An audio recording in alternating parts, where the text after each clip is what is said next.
indivisible, with liberty and justice for all. Good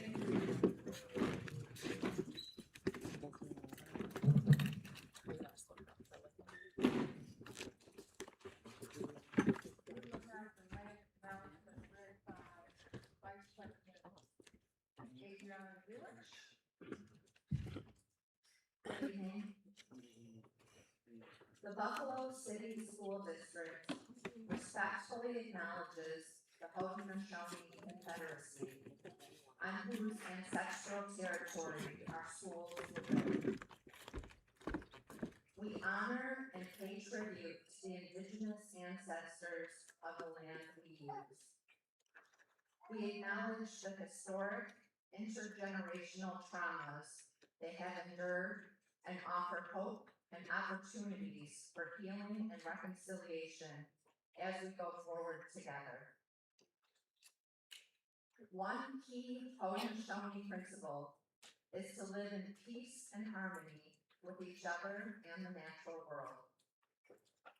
All life should be respected and cared for, because what happens to one living thing affects all living things.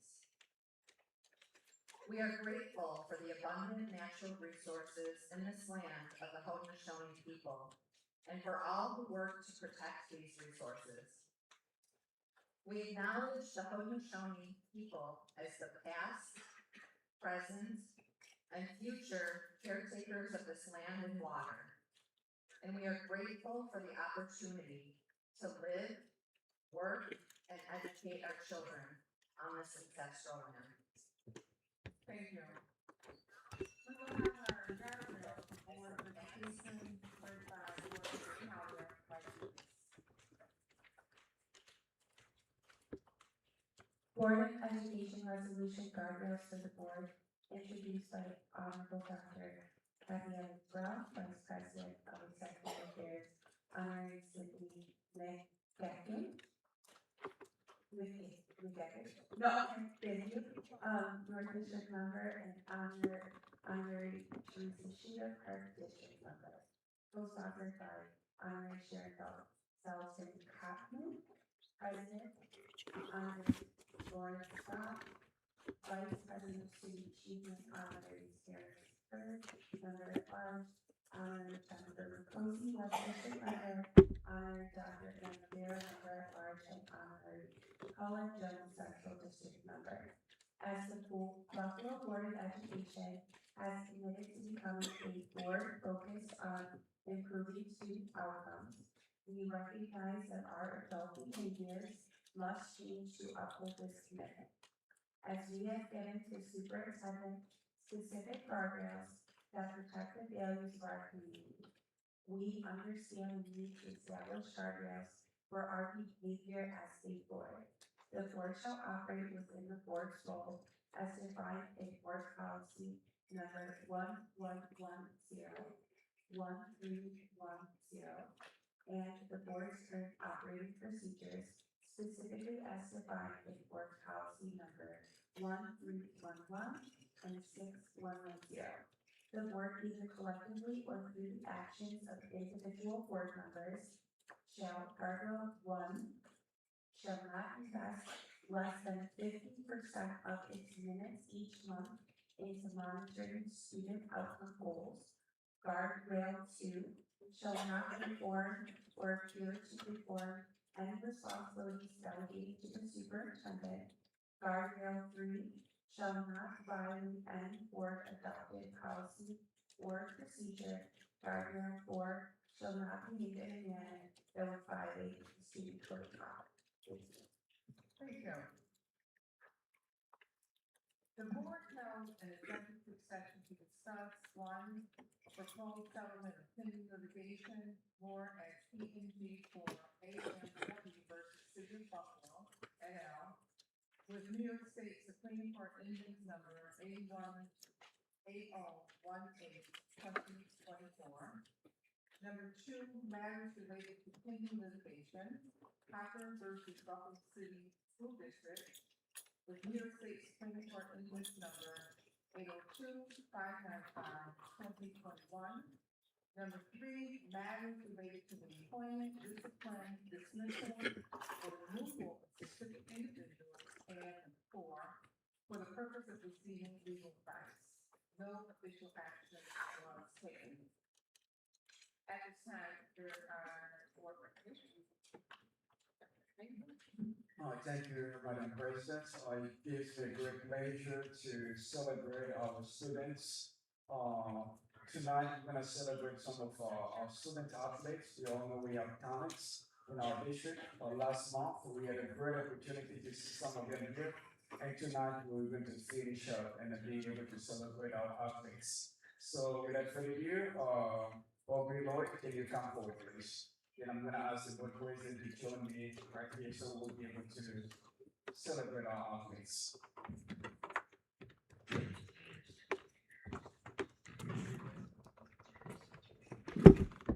Good evening. Good evening. The Buffalo Public Schools Department of Athletics proudly recognizes our outstanding accomplishments of the student athletes, coaches, and teams during the winter sports season. These programs demonstrate excellence, perseverance, teamwork, and pride while representing Buffalo Public Schools at the sectional, regional, and state levels. Today, we recognize the Frederick Law Olmsted basketball coach. I'm going to ask them to come on up.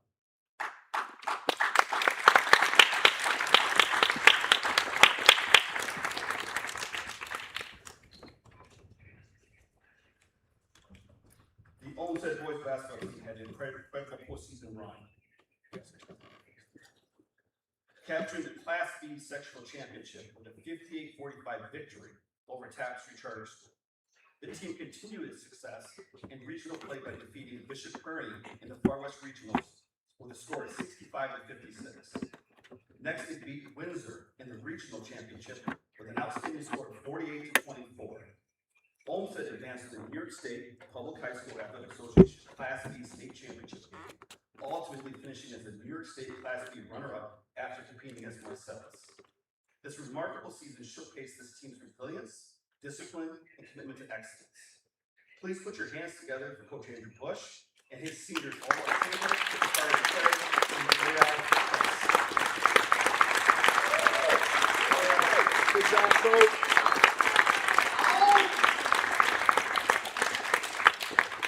All right, can you all come up here, shake hands to our board members once you get your certificates, please?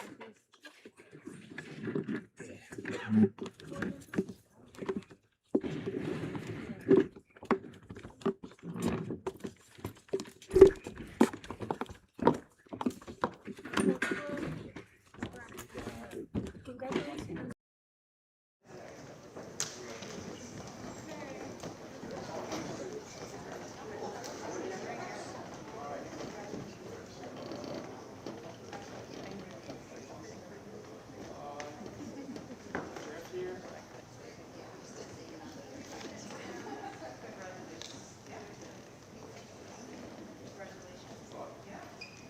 Let's take a picture. Can I get one of my staff members to use your phone, please?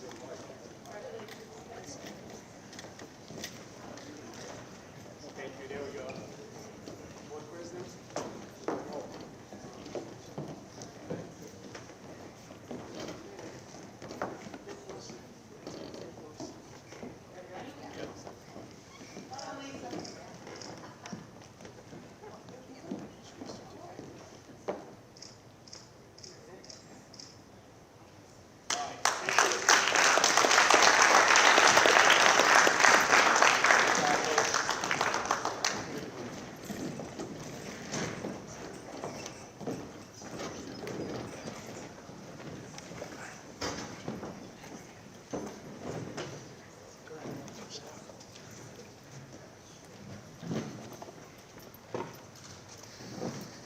While they're sitting, let's give Coach Butch and his team another round of applause.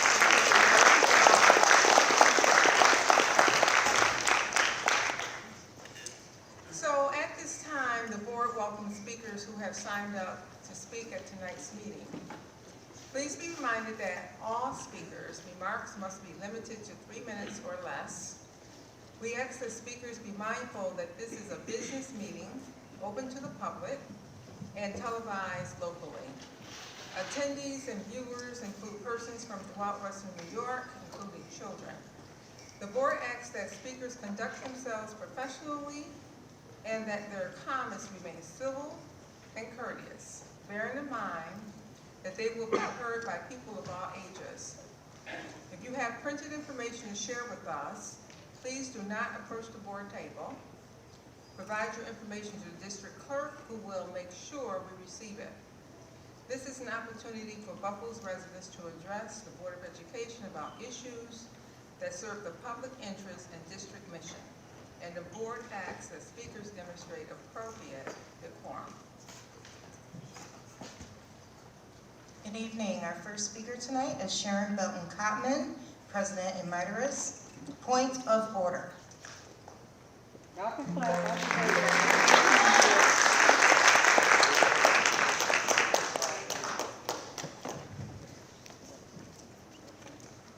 Good evening.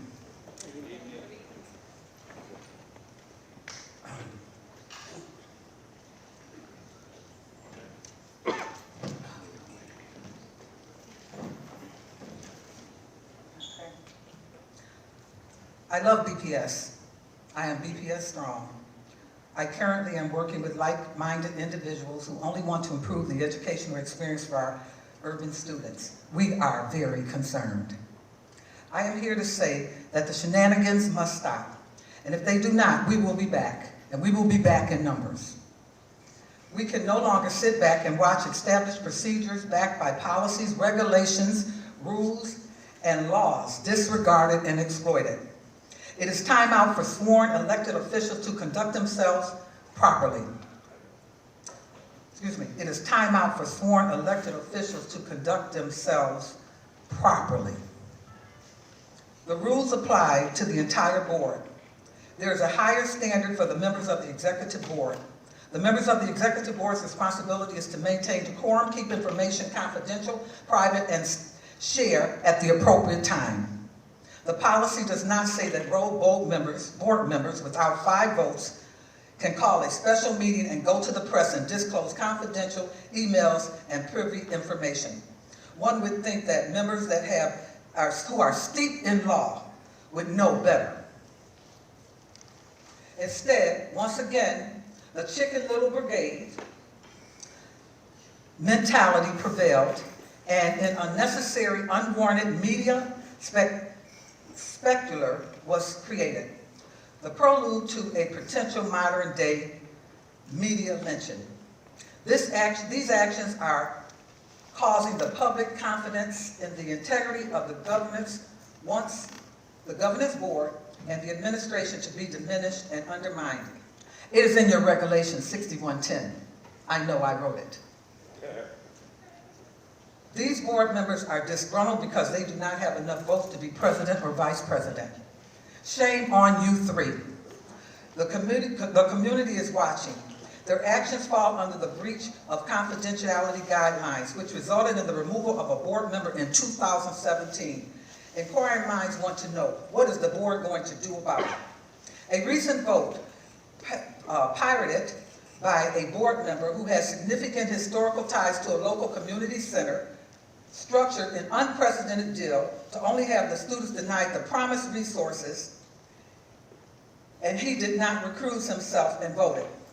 Because of his privilege, this was overlooked and swept under the rug. Clearly, this was a violation of the policy and the law. The same board member has been crowned the new Paladino on the board. If you have been watching his rhetoric, then you know that they hit the nail on the head. Please tell me who ordained him spokesperson for the Buffalo Board of Education. Last month, a budget was passed, which reduced much needed support. I'm going to take a few more minutes. Much needed support programs were canceled, removal of qualified staff, projects, projected closing, all under the guise of a $60 million deficit. The additional problem with our additional academic state is unacceptable. But somehow you are able to find $213,000 plus additional money for the executive staff. This is irresponsible behavior. Buffalo is laughed at across the state for being the highest paid salaries with the lowest cost of living index and lackluster academic results. The board, by passing this raise today, will create a domino effect, okay? Everyone, every employee who works directly with children will expect the same privileges and the same money. If the fear is that the staff will leave, don't worry. No school district but Buffalo allows adults to be paid without significant gains in academia. Student outcomes in Buffalo cannot change because everyone is being paid without results. Thank you for your time.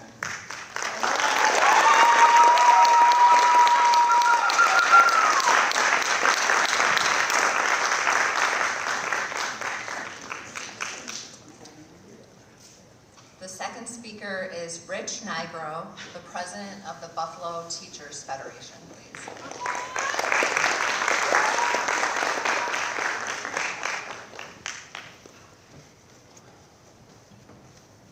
Good evening, esteemed board members, Superintendent Benga. I have beside me the president of the Teacher Aides and Assistants Union, Gwen Carter.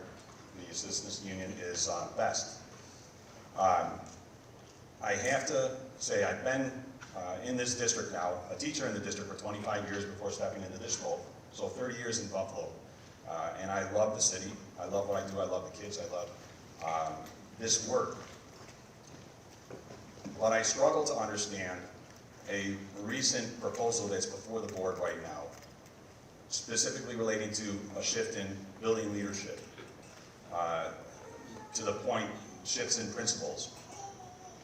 I'm glad that that's happening now, as our members are in the midst of transfers and so they can see who's going to be leading the building. But I want to focus particularly on one school, and it's in the neighborhood that I grew up in. And I saw it every day when I looked out my house. To the right was Riverside High School. And I mention this school specifically because in my time in this district, 25 years in the classroom, 25 years in the schools, the closest I came to an oh my God moment was at Buffalo Culinary. We went all the way to April without one fight, and then April we had our first fight. Never saw anything like that in my career, never, unheard of. In 3 years' time, under the leadership of Principal Conrad, they have had, to date, 0 fights in that building.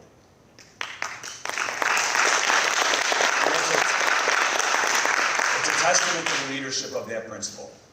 And I say that because I understand something of those challenges. I understand something of that neighborhood as I came from that neighborhood. It requires tenacity, it requires community, it requires a whole shift in culture. That is difficult to do. And in 3 years' time, I say that it is miraculous that it happened. And now, you have a culture of community and family. You have a culture that feels safe where kids can come to school and they're not looking over their shoulder. You don't have the knots in your stomach of what might happen, either at the bus stop or whatever. That is fertile ground for instruction, and it's fertile ground for learning. Learning can't happen in a place where violence prevails. You can't walk away from a cafeteria fight and go to your next period class and expect to really teach anything because everybody's amped up, or certainly not to learn anything. Riverside is poised for that now because they have that atmosphere of safety, and they have that atmosphere of community, and that culture of welcome, that welcoming culture. And I would implore the board to consider that when they're making these decisions and these moves. What I don't want to see, and I've said this before, that we're in a moment in our city's history. We have a new mayor, we have a new superintendent, we have many new board members, new leadership in the unions. And we are at a moment now where we can impact some real change for the better. Change in safety, for our workplace safety, for all of us to excel and to thrive. What I don't want to see is us step backwards, because I've been there before. Not 2 days ago, a BEST member was viciously assaulted. And I've been involved in breaking up a lot of fights, hundreds in my career. And I'm not speaking hyperbolically, hundreds. And that has got to be one of the worst, if not the absolute worst, most vicious attack I've ever seen. And I don't want to see that sort of thing when we're able to eradicate that from a school. And there'll be fights here and there, but my God, they changed the culture in 3 years' time. That's incredible. I don't want to see us walk backwards. Let's latch onto this opportunity. Let's celebrate it, and let's give those folks the support they need to continue this trajectory to positivity and growth. Thank you.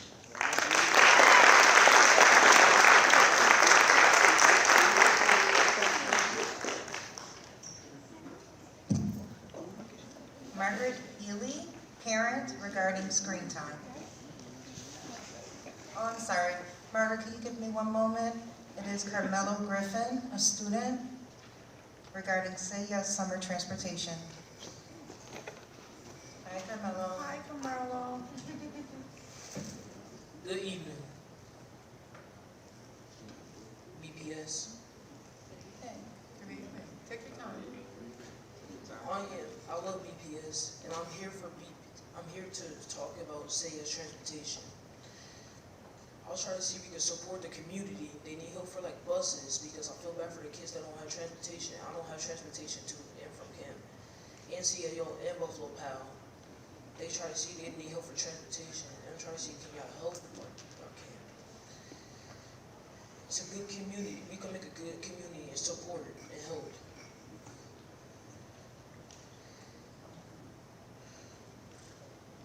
Say Yes is a good community summer program. They have programs or field trips and stuff, and they need help for transportation. NCAO, Western New York, and Buffalo PAL.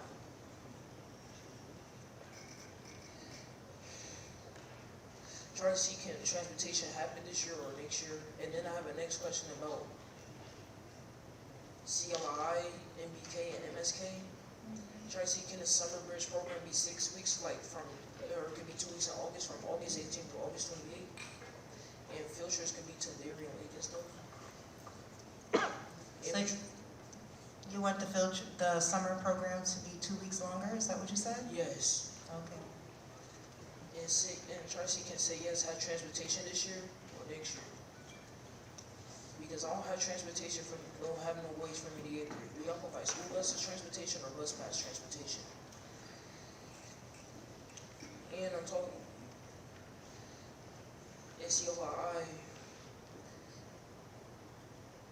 the programs like MBK and MSK, try to see can the Saturdays start in October to June, like every other week, the second week and the fourth week. And it can be buses provided, lunch and whatever should be provided. And can the director be Mr. Woods? And I'm trying to see can y'all vote, trying to see can Say Yes transportation happen this year or no. So Carmelo, we're gonna give you a whole lot of credit. Carmelo is only in the 7th grade, y'all. And this young man has hunted me down. Ask Ruth, all of them know. He has hunted me down through City Hall. And everybody know him. So I have to give him credit. What are you, 12? Yes, in 7th grade, and I go to Herman by then. He go to Herman Hill. And so I finally said to Carmelo, can I get on the speaker list, Dr. Brown? I said, you certainly can. And he is here today with his role. And we're going to make sure, Dr. Kazinga is going to make sure that your needs are being heard and met. And I have a question about Buffalo Athletics. Trying to see can transportation be provided for to and from practice and games to home? That's a problem as well.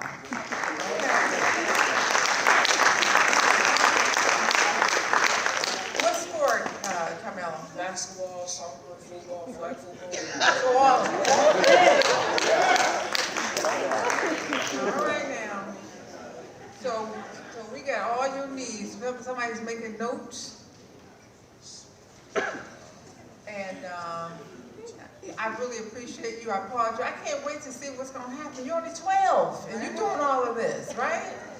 So we hear you. And Dr. Mabinga has, something else to say. So stick around, okay? Okay. Thank you so much.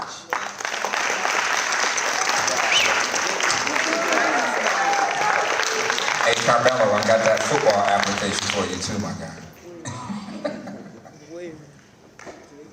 Next up, we have a parent, Margaret Healy, regarding screen time.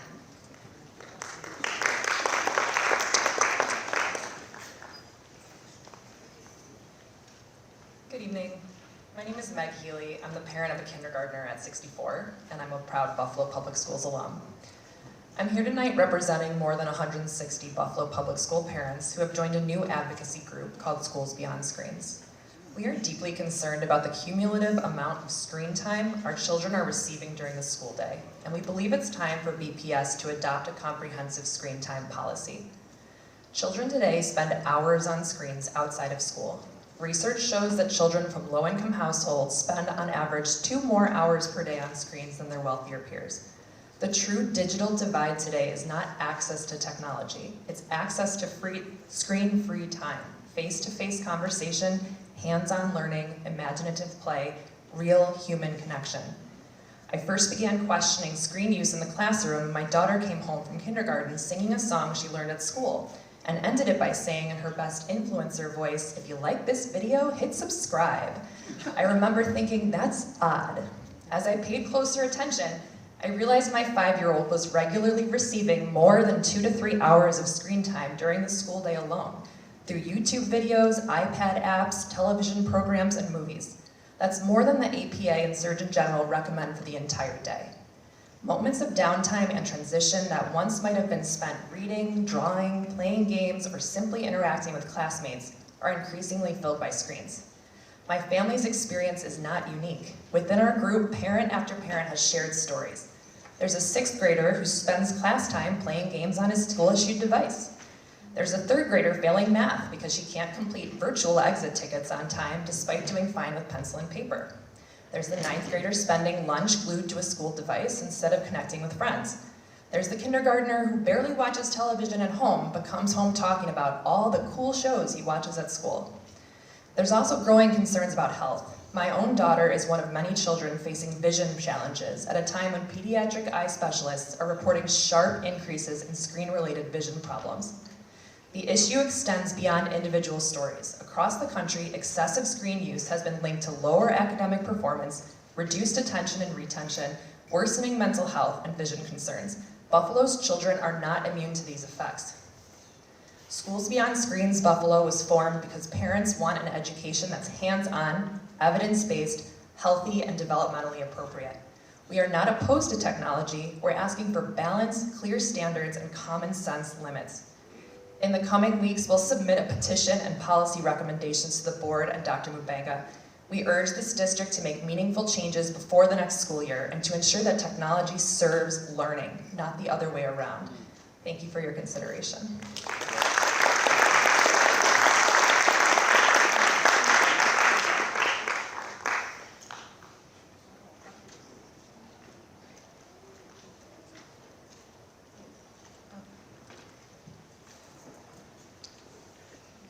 Edward Spidell, a parent regarding Oh My God. I want to be clear that I called it 8:30 in the morning, not after the crazy stuff. First, I'd like to recognize that Friday's Juneteenth and hope everybody enjoyed the parade and that we all look forward to that.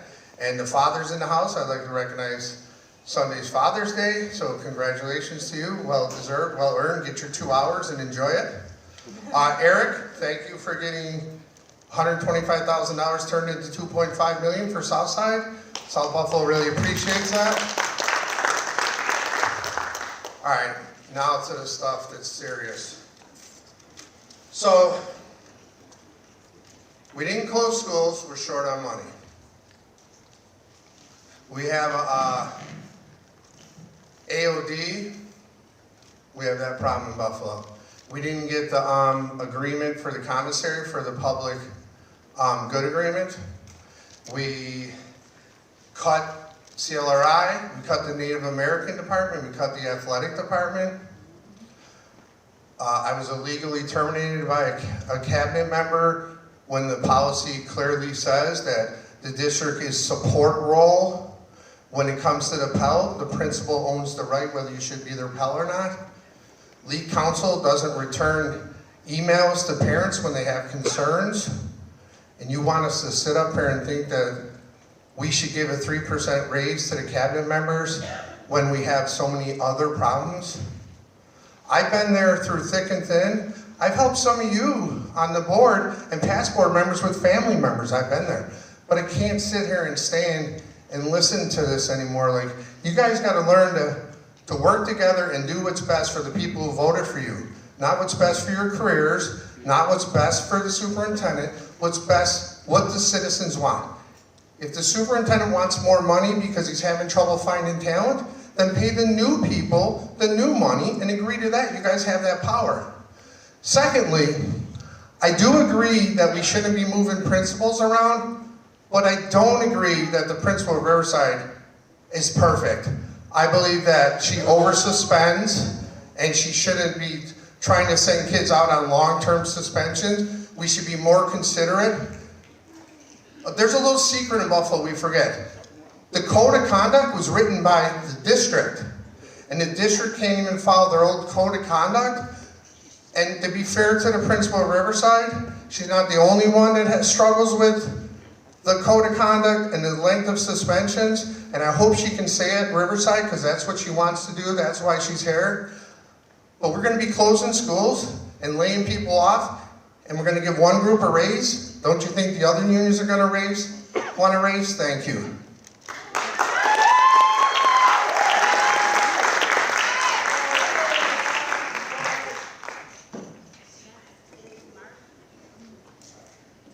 Next is Mark Lickfield, parent, regarding Performing Arts Rose Ceremony.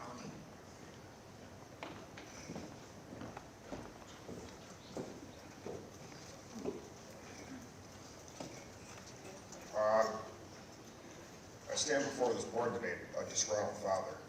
I knew that bullying, we all know bullying takes place. It's just seeing it so broadly overlooked or condoned. I'll start with the board. And I don't want it to be confused that I don't recognize and see very well, passionate, enthusiastic teachers who spend a lot of time with these students, some of them more than their family.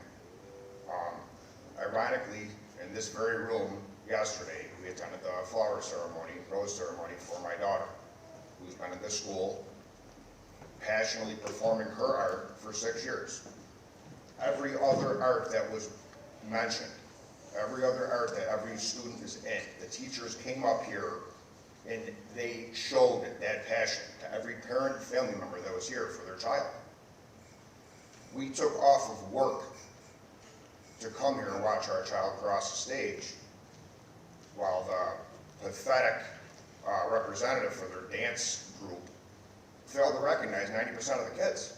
Every other kid from every other art had at least their name recognized. And my daughter's been dancing since the age of 3.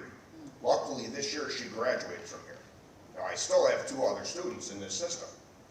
As a city, not just a city resident, as a civil service worker to the city of Buffalo and its citizens, my hands tied to have to reside in this city for the duration of my career. This is the best that we can offer for our children. Isn't your slogan something along the lines of students and family first? That was a relevant lesson. Outside of all the other students who were recognized, and I'm not looking for a participation trophy, but these kids have poured their life into this kind of thing for their entirety of coming to this school, an arts school. You just left bullying out in the name, because if the bullying isn't just being looked over or condoned on a student level, it starts from the top. I don't want to, we'll look into it, poison email response. I want accountability. We want accountability. You are elected by us. If you can't do your job, if you are going to force long-term, passionate employees to leave, it's not for nothing. There's people, and I could speak on behalf of family, I have plenty of family who have also poured years and decades of service to this city, many different levels. And when they're leaving or putting in their papers early because their resolution to their bullying claim is, well, maybe take a different position, take a pay cut. Are you kidding me? Maybe address the issue. That's sweeping it under the rug. That's, I don't want to do my job. And that don't matter to me either. You are elected. Do your job. Make it right. Every kid that attends every Buffalo public school is they're entitled to have yous teach them. We're expecting yous to do right by them. When they're neglected or yous hold nobody responsible, where does the buck stop? I'm going to look hard and serious about my 2 other children to go out in other school districts. I'll work a second and third job that they're not exposed to this toxic culture that yous are just gonna, it's okay. Get it together, get it right. Thank you.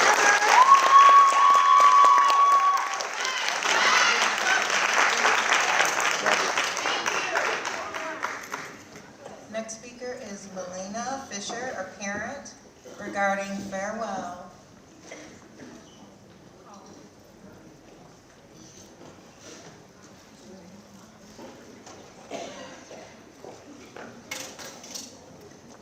Kids can go first.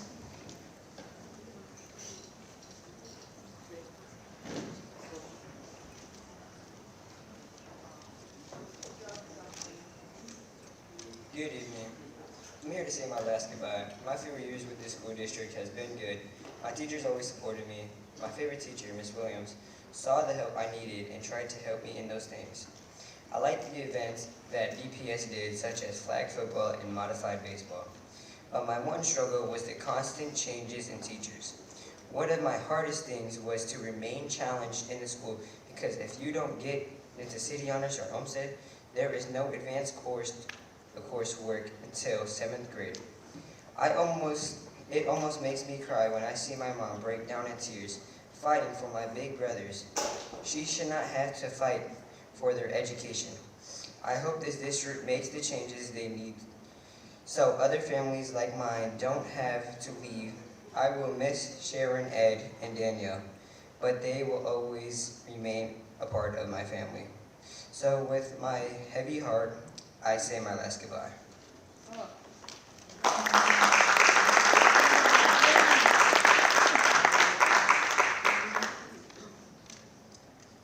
Good evening, my name is Marcus Sejala. Tonight I want to talk about something that is really hard for me. My family has made the decision to leave Buffalo Public Schools. A lot of people might think that means I'm excited to start. Honestly, I'm sad. This district has been my home for many years. This is where my friends met, teachers who cared about me, and created memories that I will always remember. I love flag football, and I love playing modified baseball. Being part of those teams made me feel like I belonged. It wasn't just about sports. It was about friendships, teamwork, and feeling like I was part of something bigger than myself. The hardest part about leaving is saying goodbye to those people who I have been part of my life. I will miss my friends. I will miss my teammates. Have a good evening.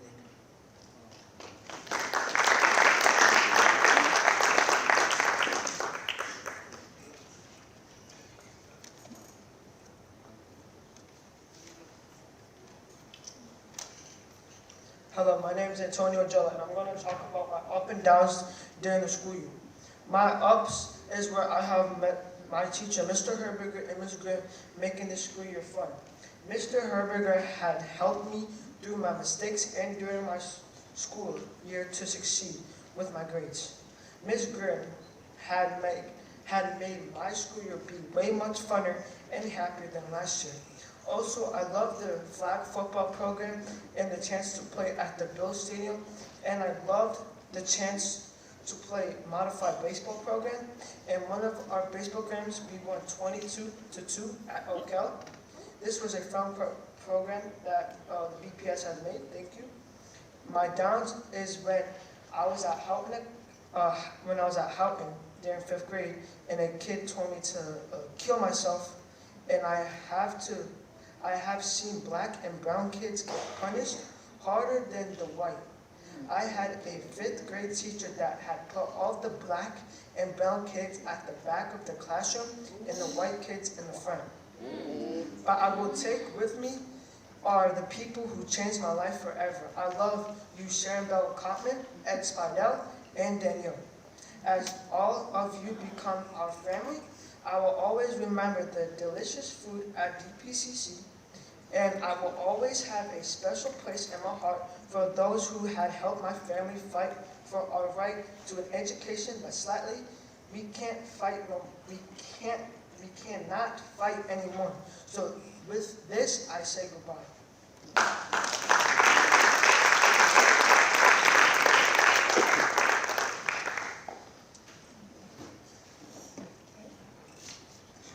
Good evening. My name is Deanna Ajala. I will be giving my farewell. It has been a pleasure to be a part of this district. I will miss Ms. Cicchini, one of the best principals ever. I will always remember the fun events at the school, the great food at DPCC.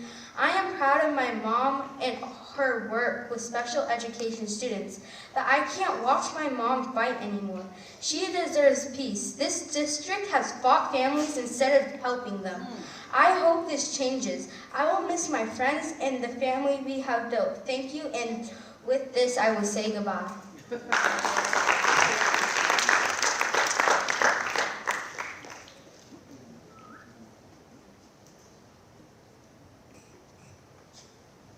Don't worry, I'll be nice. Good evening, board and Dr. Mubeka. Tonight I come before you with a heavy heart. The decision to leave Buffalo Public Schools after years of advocacy was not an easy one.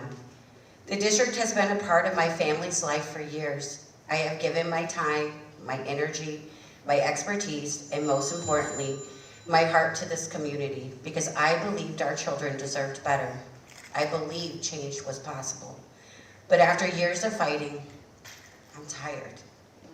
As a parent, I have had to file 5 due processes just to secure the education my children are legally entitled to receive, not enrichment, not special treatment, simply the education they are guaranteed to under this law. No parent should have to become a legal advocate, a records analyst, and an educational expert just to ensure their child can learn to read and write and succeed. Yet that is exactly what this district forced me to become. What breaks my heart most is the lack of urgency. Every year we discuss achievement gaps, proficiency rates, strategic plans. Meanwhile, our children continue to fall behind. My children are out of time. The district's own data shows Hispanic males and students with disabilities are among the lowest performing groups. I have 2 students who are Hispanic and on IEPs. Which part of the statistic do you think I'm going to ask for them to be on? The answer is none of it. But refusing to accept has meant fighting the district every step of the way. We are a district that serves primarily minority children. Generations before us fought for equal access to education, so children who look like mine could have opportunities that they were once denied. Yet today, these same children are still fighting for access to the education that they deserve. How is it that families who advocate are treated as adversaries and not partners? How is it that parents are expected to celebrate receiving less than what their children need? And it shows in our outcomes, in our performance. It shows in the growing number of families who no longer trust this district. Tonight we are discussing wage increases for executive employees. If the school district wants to be competitive, start with the people who directly serve these children. Start with our speech language pathologists, our special education providers, and the professionals delivering interventions every day. Because right now, many students with disabilities are receiving less because we cannot recruit staff because we don't offer competitive wages. The children are paying the price, families are paying the price. That is where our priorities should be reflected. Tonight is not about anger, it's about my heartbreak. I am heartbroken that after years of advocacies, meetings, committees, conversations, I am standing here preparing to leave a district that I wanted to so badly to believe in. I am heartbroken that my children's educational journey became a legal battle. I am heartbroken that while I fought for change, valuable time slipped away. And most of all, I am heartbroken because this situation is not unique to just my family. There are countless families in this district who do not have the knowledge, resources, or energy to fight like mine. If this has happened to someone who chaired CPAC, who knows the laws, who knows the regulations, and who refused to give up, what chance do the rest of our families have? Because no child should need a lawyer in order to demand an education. No parent should need due process to obtain basic educational services. And no family should have to leave the district they love because they simply have run out of time. I will miss you all, and goodbye.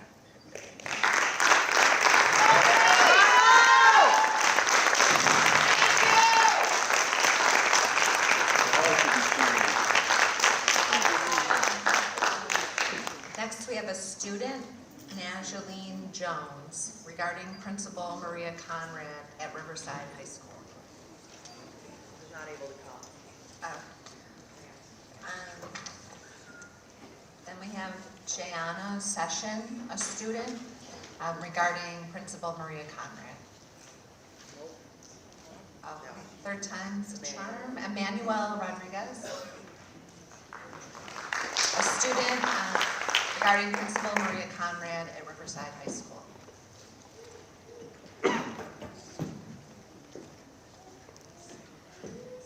Hi, I've talked to y'all before, but I have to talk to y'all again.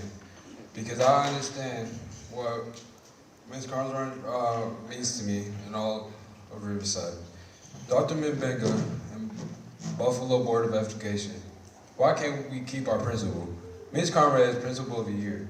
She has been recognized for her leadership, her commitment, her dedication to students. If she is good enough to be a Principal of the Year, why don't you think Riverside deserves her? Are we not good enough to have Principal of the Year? Like, for real?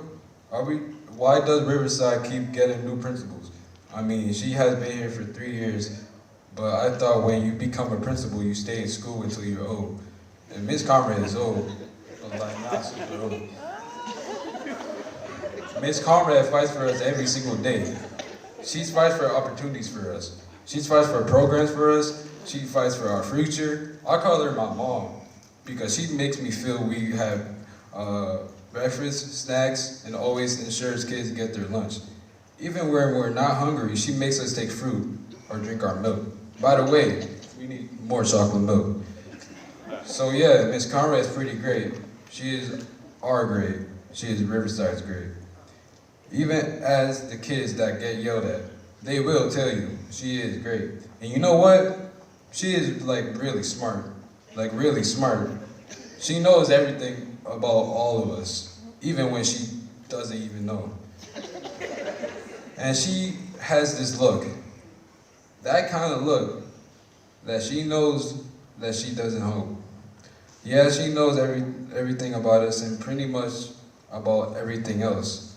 I think that when you see me and the other Riverside kids, and you see Riverside High School, you see a kid, you see a school. Ms. Conrad sees us as a family and makes us accountable in her house. She sets limits, boundaries, discipline, structure, and consistency. But by the way, she does that for the teachers too. We all are held accountable. She created a school where we support each other instead of tearing each other down, because she tells us the world is an ugly place and we have to be strong and lift each other up. Why are we tearing down her house and us? I guess she is right. The real world is an ugly place, and we are going to have to fight. Every day she tells us that Riverside students are the nicest and smartest kids on the block. And I told you once before, it's because you are the only kids on the block.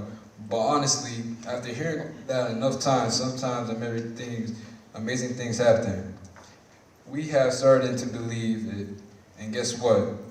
No one fought in our school this year. She won't allow it.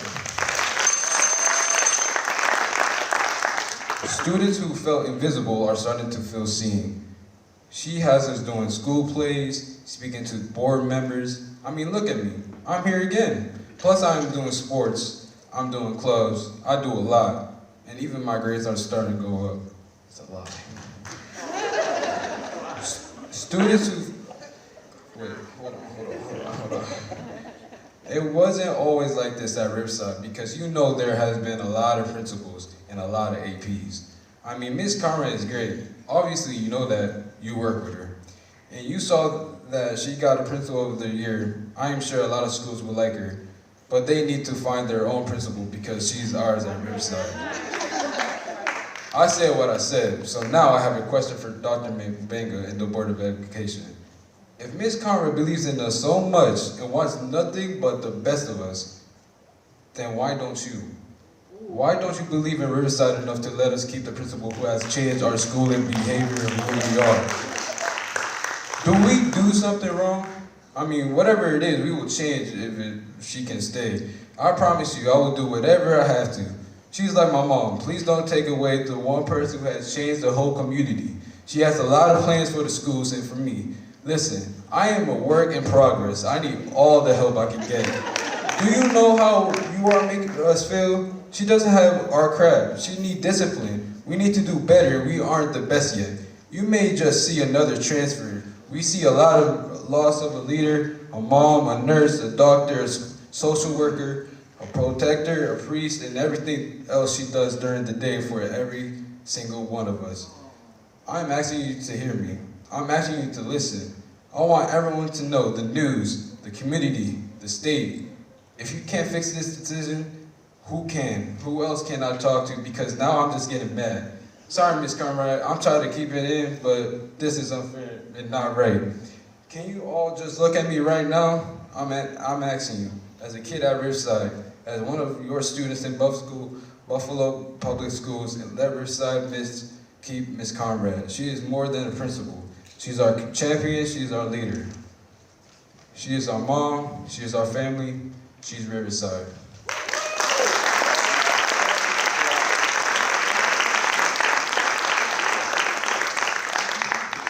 Next we have Christian Burgos Lepage, a student regarding Principal Maria Conrad at Riverside High School.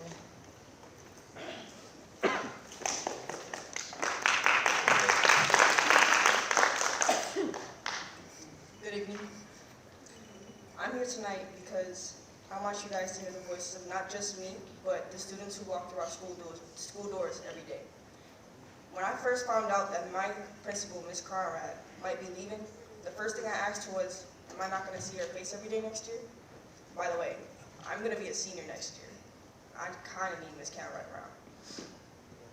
Me and my friends have one question that we can't stop asking. Why can't we keep our principal, Ms. Conrad? If she's good enough to be recognized as one of the best principals in Western New York, then why don't you think Riverside deserves to keep her? Are we not good enough? For so long, it feels like Riverside students have been passed over. It feels like people make decisions about us without ever asking how those decisions might affect the students. Walk in our hallways, sit in our classrooms, trying to build a better future. Ms. Conrad changed Riverside. Every day, she tells us how great we are. She tells us that we matter. She tells us that we are loved by her and by our staff. She reminds us that we are capable of greatness even when we don't believe it ourselves. And yeah, she kind of yells a lot, but it's with love. And we respect her for that, because we know that she loves and respects us as the people that we are. She tells us that we are the nicest and smartest kids on the block. To some people, those words may sound simple, but to a lot of my classmates, they have been told that they aren't enough. They have struggled, they have felt invisible. Her words mean everything. So, I never get in trouble, right, but I did do something dumb. She called me out on it one time, and I got the time for it. I learned my lesson. She teaches us that actions have consequences. So tonight I have another question. If Ms. Conrad believes in us, then why don't you? Are we not good enough? Did we do something wrong? Because that's what it feels like by taking her away. It feels like when Riverside finally has a principal who loves the school, who fights for the school, who knows our names, who cheers for us at games, who celebrates us in the hallways and makes us feel like family, you want to take her away. Listen to the young people whose lives are affected by this decision. Listen to the students who finally feel seen. Listen to the students who finally feel loved. And please ask yourselves, if Riverside has a principal who believes in her students, loves her students, and has helped transform this school, why would you take her away? We are asking you to keep my principal, our principal, Ms. Conrad, at Riverside, because she hasn't given up on us, and neither should y'all. So now please, this is y'all's public opportunity to not give up on us neither. Thank you for your time.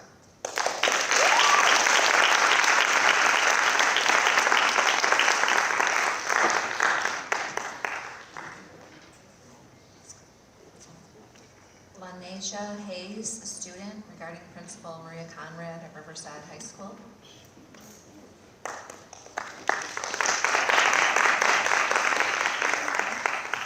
Good evening, members of the Buffalo Board of Education.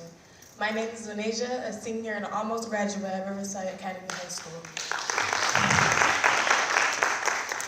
I am here today to respectfully ask that you reconsider the decision to move our principal from Riverside Academy. I speak not only for myself, but for many future students, staff members, parents, and community members who have witnessed the positive changes that have taken place under her leadership.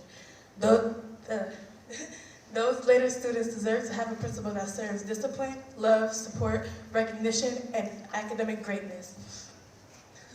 Sorry.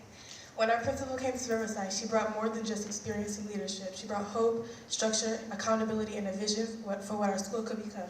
Since then, we have seen tremendous improvements academically, behaviorally, and throughout the overall culture of our school. Students are challenged to do better, achieve more, and take pride in their education. Expectations have increased because of her leadership. Students have risen to meet those expectations she has brought resources to our school that the board has not. We have raised money for our school on our own without the mere help of the Board of Education. One of the most important things that she has done is create an environment where students feel seen, heard, and supported. She takes the time to build relationships with students and staff and genuinely cares about the success and well-being of everyone in the building. Great leaders do not simply manage schools, they inspire people. Our principal has done exactly that. The positive impact she has made extends far beyond academics. She has helped improve student behavior, school spirit, and the overall atmosphere within Riverside. There is a stronger sense of community, respect, accountability throughout the building. Students are more engaged, staff members feel more supported, and families have confidence in the direction that our school is moving in. These changes did not happen overnight, and they certainly did not happen by accident. They happened because of her dedication, hard work, and commitment to Riverside Academy. Moving our principal at this point would not only disrupt the progress we have made, but could also affect the morale of both students and staff. Stability matters. Consistent leadership matters. When a school finally finds a leader who understands its needs, connects with its people, and produces real results, that leader should be given the opportunity to continue the work that they have started. For many of us, Riverside is more than just a school, it is our second home. Our principal has made it a place where students feel safe, valued, and motivated to succeed. She has invested her time, energy, and heart into our school and community, and we believe that Riverside is stronger because of her presence. As students, we often hear that our voices matter. Today, I hope you will hear ours. We are asking you to look at the progress that has been made, listen to the people who experienced her leadership every day, and consider what her continued presence means to our school community. On behalf of the students, staff, families, and supporters of Riverside Academy, I respectfully ask that you deeply reconsider. I respectfully ask that you deeply consider keeping our principal where she belongs. Her impact has become undeniable. Her leadership has been transformational. Her work is not finished yet. Please keep our principal at home because that's where she belongs, home with the Frontiers. Thank you for your time, your consideration, and your commitment to the students of Buffalo Public Schools. We sincerely appreciate the opportunity.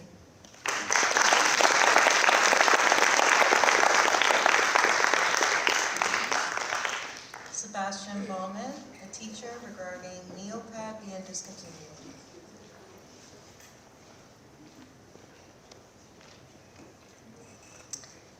Good evening, members of the Board of Education, Superintendent, and community members.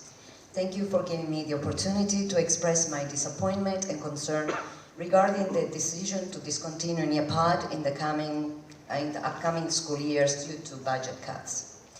I'm an ENL teacher, HPBA School 76, and Neopad has helped me and many other teachers support our English language learners. For many of our students, language barriers, anxiety, and limited academic vocabulary can prevent full participation in traditional classroom instruction.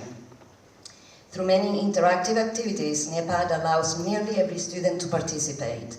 In my classroom, participation rates approach 100% when NEPAD is used. The level of engagement is intentional and essential for multilingual learners.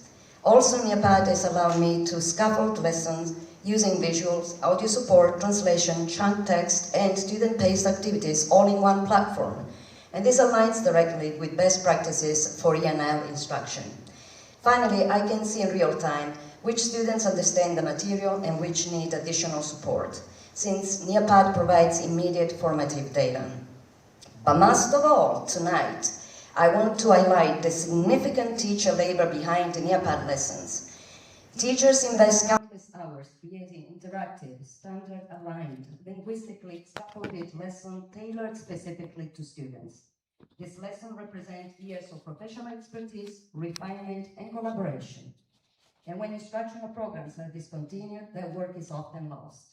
An entire collection of carefully designed lessons become unusable overnight.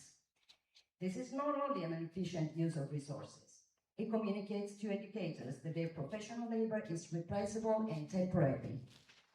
Sustainability must be considered so that teachers are not repeatedly asked to rebuild the same work under new platforms. And actually, to add insult to injury, not all the teachers being made aware, except for very recently, which means last week, that this platform will disappear by the end of this school year. I respectfully urge the Board of Education to reconsider this decision. At a minimum, I ask that the district pause full discontinuation and explore alternatives, such as maintaining NEPAD licenses for EML kids, special education, or high-need classrooms, offering school-based opt-ins, or conducting a cost-benefit review that includes teachers' input before eliminating a tool that is currently working. If our district is committed to equity, engagement, and closing opportunity gaps, then we must protect the tools and the teacher labor that makes those goals possible. I ask you to reconsider this decision with both students' outcomes and instructional sustainability in mind. Thank you very much for your time and attention.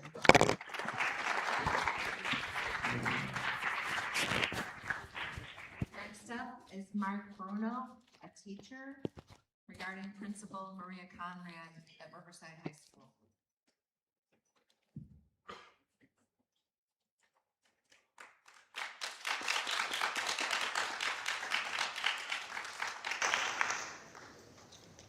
Hi, good evening, everyone. My name is Mark Bruno. I'm a social studies teacher at Riverside and also the chief union rep for the BTF.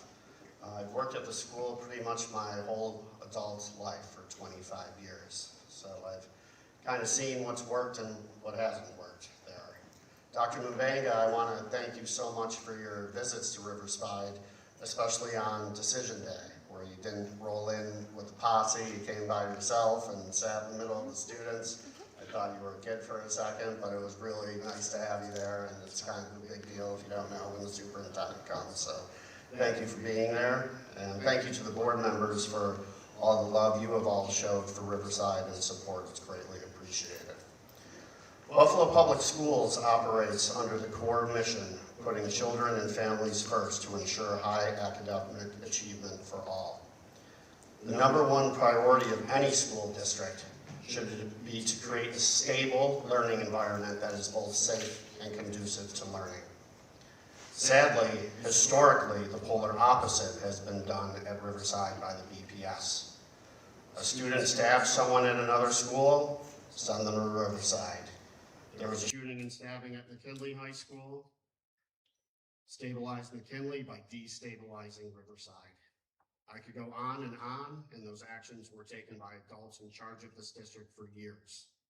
Riverside students and staff were traumatized over and over by horrible district decision-making, despite constant outcries from the school. That horrible decision-making culminated with a Riverside student being stabbed in the face in 2023, a horrific and dark day for our beloved school that could have been easily avoided. When Principal Maria Conrad first arrived at Riverside 3 years ago, violence was the norm and instability ruled the day with constable, principal, and AP changes.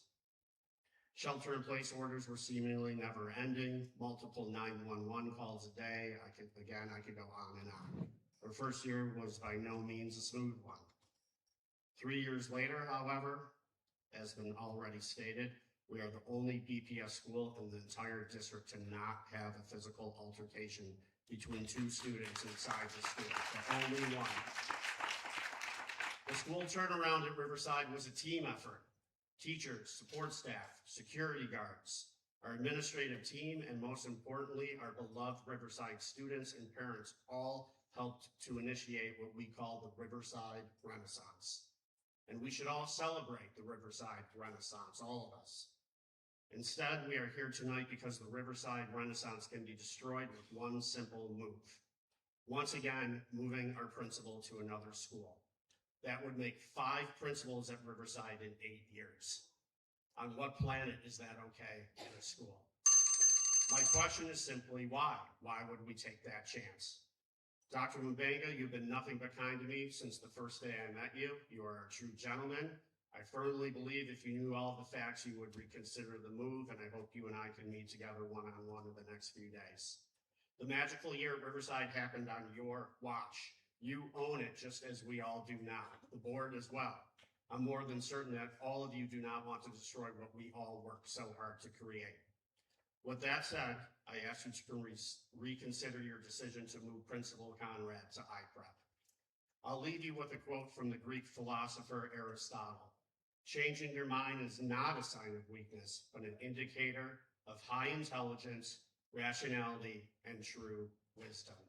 Dr. Mbanga, I truly believe you possess these character traits and will indeed finally put children and family first. At Riverside, our students, parents, and staff deserve nothing less. Thank you so much for your time.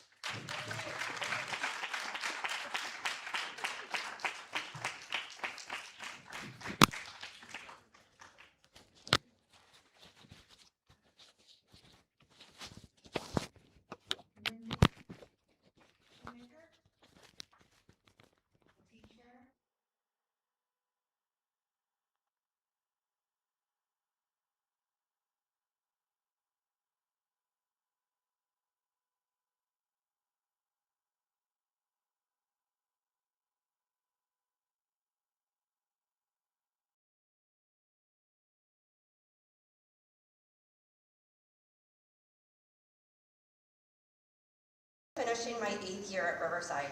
During that time, we had 4 different principals and 9 assistant principals. The average tenure of a principal at Riverside has been just 2 years. I share these numbers because they highlight a significant challenge for our school: lack of consistent leadership. I would love to see what we could truly build with sustained stability. Principal Maria Conrad has been with us for 3 years. Her first year brought growing pains for all of us. We were learning about her leadership and she was adjusting to a new environment. Like any major transition, it took time. In her second year, we began to see stronger relationships develop among staff and students. There was noticeable progress. But this 3rd year, that's been exceptional. We now have one of the most cohesive staffs I have had the privilege to work with. Our students hear every day that they are valued and capable, and they are beginning to believe it. There is a growing sense that school matters, not only now, but for their futures. While there is still work ahead, our culture of learning is clearly improving. Mrs. Conrad and her administrative team have also made tremendous progress in student behaviors. In fact, we are the only school in the district that has not had a single physical altercation in the building during the 2025-2026 school year. This is something that we are incredibly proud of. Mrs. Conrad has worked tirelessly to empower both staff and students. While 3 years is not enough time to fully transform a school, the progress we have made is real, measurable, and meaningful. That is why I am deeply saddened to learn that she will be moved for the upcoming school year. I am heartbroken for myself, for my colleagues, and most importantly, for our students. We are losing a strong and effective leader at a critical time. What makes this even more difficult is the uncertainty surrounding her replacement. At a time when our school community is striving for consistency, this decision sends a discouraging message that stability and progress at Riverside are not a priority. I respectfully ask the board to reconsider this decision. We have something truly positive taking root at Riverside, and we need time to continue that growth. Thank you for your time, your service, and your consideration.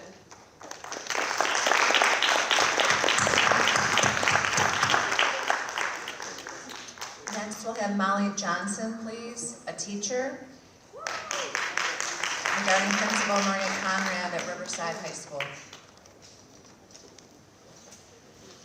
Good evening. My name is Molly Johnson, and I am a special education teacher at Riverside High School. I am here today to urge you to keep our principal, Maria Conrad, right where she belongs, here at Riverside with the rest of the community she has worked so hard to create. I started here the same year as Maria, and we came into a very challenging situation. We had fights almost daily, requiring us to call 911 constantly. Our building was in total chaos. This year we are the only, and as I'm listening to the other speakers for Maria, I'm noticing overlaps in the speeches because these points are so important. This year we are the only high school that did not have a physical altercation in the building. That speaks volumes to Principal Conrad's determination, leadership, and strive to change the environment here at Riverside in her 3 years. Maria, along with the entire staff, has worked to build a community, a family here at Riverside. Many of our students are bused here from around the city, but they all belong to our community and they know that. Principal Conrad organized a vaccination clinic this year for the neighborhood, and we had people of different ages and ethnicity there, all day getting vaccinated. Maria has not only changed the culture of the school, but is literally including the surrounding neighborhood for the greater good. The care and compassion she holds for this community is unlike any other principal I've had the pleasure of teaching under. Every day, Maria commends her staff. Every day, Maria tells the students that they are the smartest and the nicest kids on the block in her announcements. All of our students know that we care about them, not just educationally, but personally. Our students want to be here, our students feel safe here, and our students need the consistency and stability that Principal Conrad has given them in the last 3 years. Maria has laid the groundwork for our school to be successful. Yep. But that is just the beginning of the work that she needs to be allowed to continue. The timeline to change a failing high school is typically 6 years. Their first year is transition and setup. Years 2 and 3 change the cultures and set the groundwork for the educational gains. Years 4 or 5 show sustainable growth. True and lasting transformation solidifies. Historical data suggests it often requires this long for whole school reforms to show sustained long-term impact on student achievement. The coming school year is year 4, and it is critical to have the stability and the consistency of Principal Conrad at Riverside for our students' academic success. Is that not what all our goal is as educators? To educate, nurture, and help our students become productive members of society? Maria Conrad won the Principal of the Year this year. Maria Conrad does not want to leave Riverside at this critical point for every single student we have. Are you telling our Riverside community that we don't deserve the Principal of the Year? Well, I'm telling you we do deserve her. We need her. We do not understand why you would move Principal Conrad at this crucial point in Riverside's educational goals. Why would you move someone that is clearly fighting to stay there? Someone that does not want to leave her community behind? What is the rationale? What is your goal? Because we truly do not understand, and we feel like you do not care what happens to our Riverside community. A community that we have been fighting for with Maria for 3 years. A community that we want you to fight for. We all know that it's your decision, not ours. But we believe this is an ill-advised decision. We are asking you to have the courage to do the right thing. Dr. Martin Luther King believed that changing one's mind, when driven by truth, growth, and the love of humanity, is a mark of high character.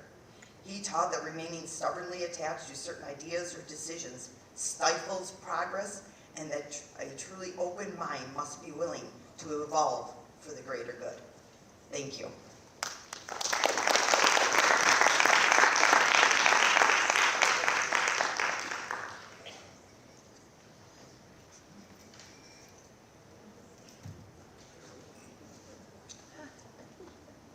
Emily Marco, a teacher regarding special education crisis management program.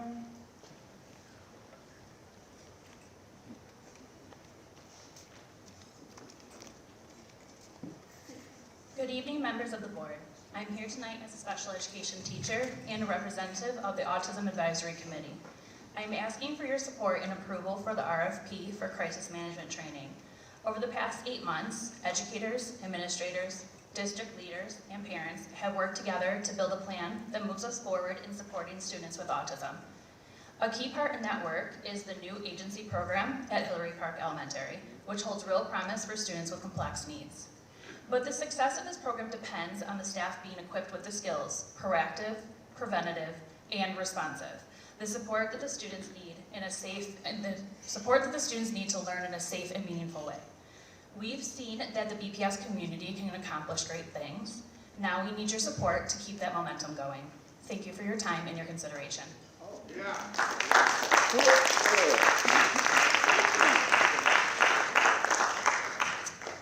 Next up, we have a parent. This is Angela DePasquale regarding Principal Maria Conrad at Riverside High School. Thank you. Good evening, members of the board. My name is Angela, and I'm the parent of a grade 11 student at Riverside.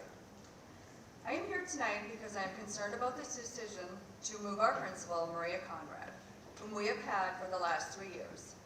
While I understand that staffing decisions are difficult and are made with the best intentions, I believe this change comes at a time when Riverside is thriving. Our school has become a safe, healthy, and supportive environment for students. One of Riverside's greatest strengths is the bridge that has been built between students and administration. There is trust, communication, and mutual respect. Students know they are heard, and staff work together to create a positive school culture. As a parent, I have seen the impact firsthand. My son goes to school every day. He feels supported, connected, and ready to learn. Positive relationships and consistency matter, especially for teenagers. Stability and leadership helps maintain the momentum that has been built over time. This year has marked many great moments for Riverside, but our greatest achievement is that our students and staff created an environment where there were no altercations in the school building. This is not something that happens by chance. It is the result of a strong leadership, a dedicated staff, and students who have risen to the high standards that have been set before them. Together, they have created a culture that many schools strive to achieve. As a parent, I worry that moving Maria Conrad at this critical time risks disrupting the continuity and progress that has made Riverside successful. When something is working, when students are succeeding, and when a positive culture has been established, there is tremendous value in maintaining that consistency. I respectfully ask the board to consider the impact this decision will have on students, families, and staff. Riverside has built something special, and I believe preserving that continuity is in the best interest of our students. Thank you.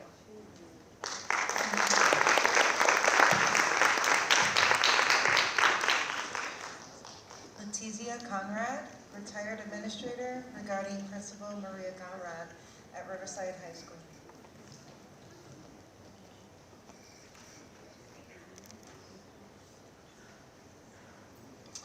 Good evening to Dr. Superintendent Mubanga and his entire board, to the Board of Education, to all educators, parents, students, and friends. I come, of course, on behalf of supporting the the plight of the school, which is Riverside, and asking that their principal, Maria Conrad, be retained there. No relation. No relation. I would like to brag and say I was the first Conrad in Buffalo because I was. And the kids, when I go there to sub, say, "Are you Mrs. Conrad's mother?" But that's a conversation for a different day.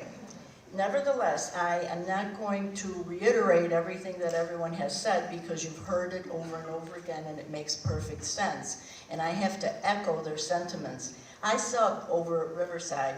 I chose to go there, although I was basically an elementary principal for my 50 years in the system, which is now 51 this year.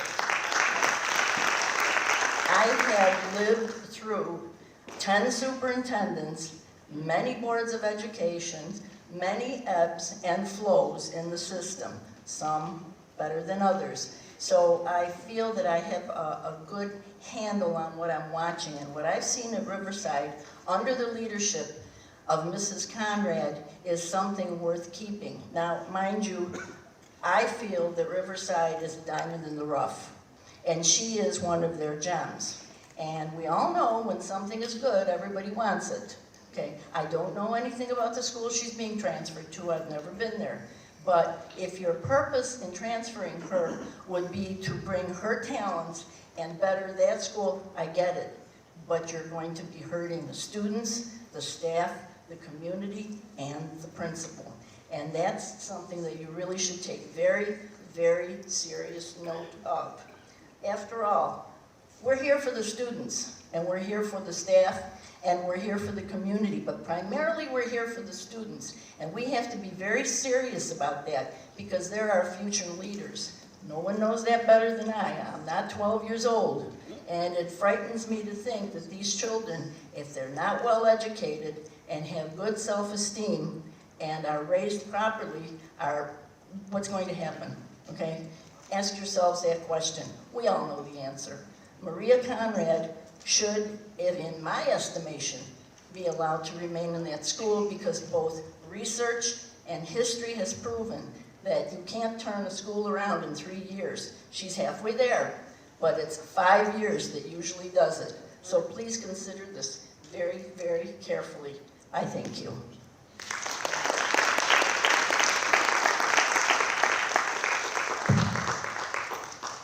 Next speaker will please have Al Parker, Burgard High School Alumni President. Updates from the last discussion, athletics, and accountability. Thank you. All right, before my time starts, I just want to say thank you to Dr. Benga for coming to Burgard after our last meeting and walking through the building and seeing the issues there and addressing them. So at this point now, I have our Vice President, Maria Dockery, with me, and I have a couple of points here. For the facility, you know, we want our schools to be clean, well maintained, buildings should be, that should be a priority to us.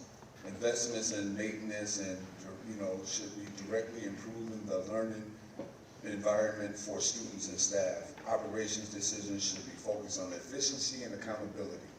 So when Dr. Mubenga came through there, he gave charge to our principal, Mr. Johnson, to tell our engineer, if he asks you to do something, it's as if it's coming from me. Well, things haven't changed. So that means that our engineer really don't care about Dr. Mubenga as a superintendent because things haven't changed. All right? So my second point would be athletics. Our athletic program is, you know, kind of on the low end of the total. We have a JV football program, but they're not a varsity program, which don't make sense. You know, if you're not going to have a varsity program, you shouldn't have a JV program. But if we are going to start to have a JV program, we should be striving to build a varsity program. And building it, we may not be in a class A or B, but put them in a district where, or sectional where we can be successful. As you guys saw, Mr. Holmes said, Mr. Bush, congratulations to him, he did well this year. But that's part of our athletic disarray in that situation right there. Right now, we don't even have leadership in that department right now. And I talked to Mr. Bianca. He said that he's going to be addressing that in 2 weeks or so that you said to me. I haven't got anything from that just yet. So a strong athletic program complements rather to complete with our success and our culture in that building. As you guys see, the young people that talked today talked about, I enjoy flag football, I enjoy soccer, I enjoyed that. So sports is really big in the city of Buffalo and the culture and what it brings into the school culture. Not the last thing, but commitment to the students. You guys all took an oath. I was here when Mr. Stefan took his oath of committing to the students. So right now, I just heard about 10 people talk about principal of the year getting moved. That's on y'all charge right there. That's y'all charge. Under Dr. Mubanga. I got a little more time because I got something else to say. So anyway, you know, with that being said, you guys are making a decision, but the priority should be students. You guys are Dr. Mubanga's boss, and you guys make the decision, and it should go to him. All right? Lastly, I'm going to talk about this 3% cabinet raise. You want to give a raise, but we have 2 painters for the whole district for the school. We came and volunteered and paint our school because they said we can't do it because they get in trouble. It's a violation, but you want to give the cabinet a raise. Not build the trades to get these schools looking right, but you want to get the cabinet, and you guys is going to approve it. So that's on y'all too. So at some point, you guys got to think about the decision that you guys are making for the priority, which is the students. And come back to Dr. Mubanga and say, hey, look, if we really going for the students, let's put that money towards some resources to help these buildings, to build up that culture, to bring resources in, to keep our kids from not going somewhere else. We got a whole family moving because she's getting fed up about you guys' decisions. That's not a good day for our board. It's not. But we're here, we're fighting because we love this culture, we love this school. At some point, somebody got to make that accountability. We still need a COO. I'm not getting no emails about the COO, Chief Officer Operation. But you guys are making these decisions. We voted for them, so I'm charging y'all too. Because we voted for them. So I'm saying that, and I'm kind of disappointed because when I talked to you, Mr. Dr. Bang, I said, oh, this man's going to make a change. Now I'm kind of stepping back because of what I'm hearing today. I am a proud alumni of Burger. I want to build that culture back up. Thank you. Thank you. Mr. Parker, here we go. I know that it was some things done, I think over spring break, that you were trying to get a facility done for the children inside there. I know it was painted, but it was some discrepancies. Has that been corrected? No. So I did get an email. I reached out to the trades, and I think his name was Lou.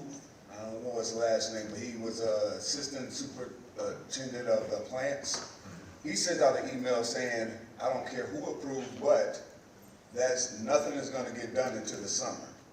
So we just spent money to build up our athletic program with a cardio room since spring, and we came and run the machines because the electric didn't get ran.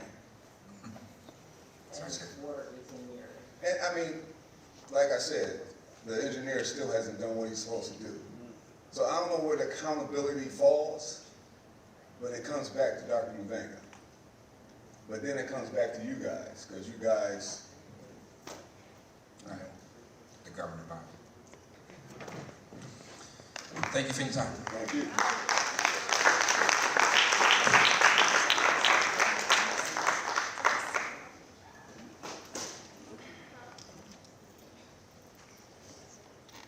Hirsch EA, a student, regarding Students First. And please let me know if I pronounced your name correctly. You pronounce it wrong. Say it right. Say it for me. It's Surrey. Yeah. Hello, board members. I honestly don't even know what else to say anymore. My peers and I have come before this board so many times. We have spoken up, shared our concerns, and tried to explain what students are going through.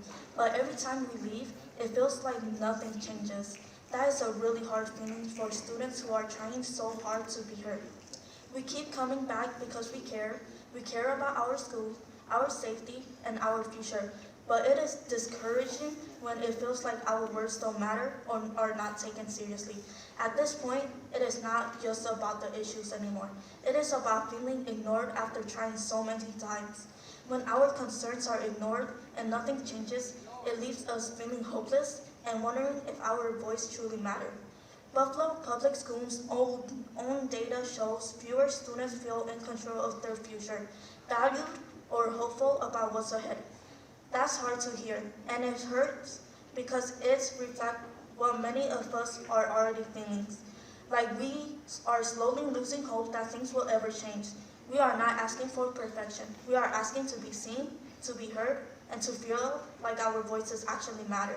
Don't just listen to us. Show us that you hear us through action. Thank you.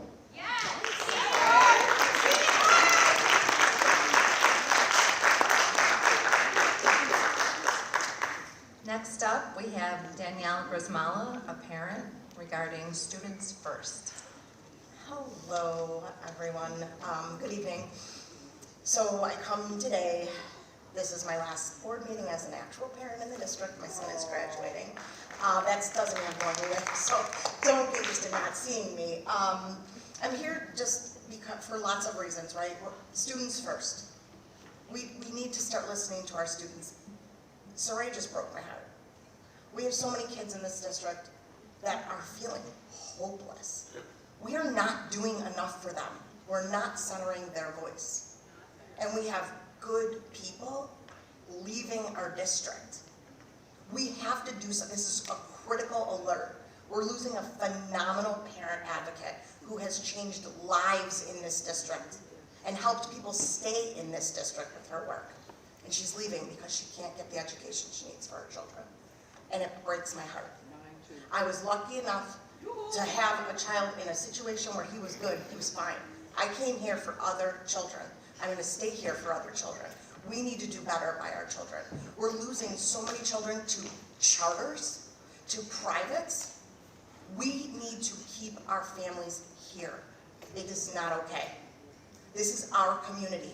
Our children deserve better. They deserve our commitment. What are we going to do? I know we all spoke out before this meeting about the raises. We're looking to give raises when we're cutting programs for children, programs that they need to succeed. We need to put them first, center them. This district, Mr. Lichtfeld said, we're putting students and families first. When? Now we should be putting students and families first. We are not putting them first. This needs to change. Please do something different. Listen to our families. Listen to them. They're leaving. What are we doing to keep them? Make change happen today. And pay attention. And pay attention.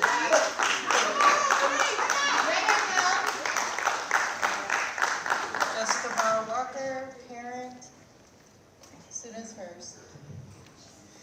Thank you, and I do want to thank the board members who are actively paying attention, especially to parents and students. I'm telling you, we have been coming here month after month. I'm gonna read a short poem because I do that to ground myself, and I'm asking people to please pay attention for when you need validation for your anger. Nikita Gill. You are angry and anxious because you never agreed to live in a burning home, while the people who should care pretend the fire doesn't exist. Distress is a valid emotional response to injustice. Distress is a valid emotional response to injustice. Distress is a valid emotional response to injustice. Maylena Fisher and family, thank you so much for the presence you have brought, especially to our special education families. On the ground, coming here month after month, we are going to miss you so much. Thank you. It breaks my heart. Danielle, thank you for the service you give. Danielle's son goes to City Honors. She's contributed so much to her school community. Her son has not struggled. Most of us are here because you hurt and harmed our children. Danielle came and she will continue to help because that's what she does. And we appreciate her and her family for the sacrifices that they have made as well. We have students who are graduating. We have students who have come here repeatedly. Time's up for them. People come here and they speak, and we have brought students here who would never be here otherwise, who have a different experience than some that you hear from. The narrative that our students are not in control because they're fighting or doing certain things, there's major disconnects here. Your own youth risk behavior survey says that less than half of high school students feel valued and appreciated by others. That does not bother you and disturb you is troubling. Only 59% felt good about their future. 30% of our kids can read, write, and do math. You're giving cabinet members raises? That's a disconnect. The median household income in the city of Buffalo for a whole family is $50,000. People were overseeing this, more than 7,000 suspensions last year. Black and disabled students 10 times more likely to get suspended. You're under an attorney general settlement. Acting like things are normal, giving cabinet members raises? This is not right. We elected you. We elected you to represent us. Represent us. Please. This is disturbing. We are going to get more assertive. We are going to stand up for ourselves. People are oppressed here. It is so difficult to keep coming back here. It is heartbreaking. We deal with stuff day in and day out with children in horrible situations. And then people come and say they're fighting, these kids are out of control, these bad parents. This has got to stop. We are so fractured. Year after year, coming back here at the end of the year. Dr. Mubenga, we appreciate the vision that you have brought here. You can't do it alone. Board members, you can't do it alone. Stop fighting each other. Stop taking care of each other and protecting adults. Put children and families first to ensure high academic achievement for all. Use your mission and guide it. Let it guide you. We're here to help you. Stand up for us. Stand up for oppressed, vulnerable children. Children who are black, poor, disabled, can't read and write, not graduating on time. Stop turning away from it and saying it's hard. It's hard. We can do hard things. Let's go. We're not going to do this another school year. And we're going to do what it takes. We're going to mobilize and become polite. We've taken children who are in bad situations, family situations. We're in homes. We're in communities. We're on the ground. You're our leaders. Cabinet members, you're making good money to do this work. Do the work. Thank you.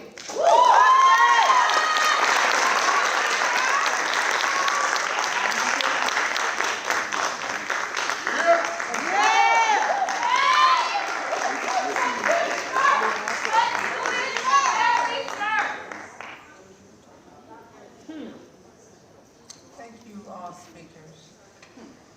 Dr. Mubenga, do you have any responses to any of the speakers? All right, thank you, Board President. I was taking notes here. I'll be glad to make some comments about several issues that was brought here. I'm going to start off with our student, Camilla Griffin. Thank you for being here tonight. It's not an easy thing to do, for you to give up your playtime and to be here with us. I heard you.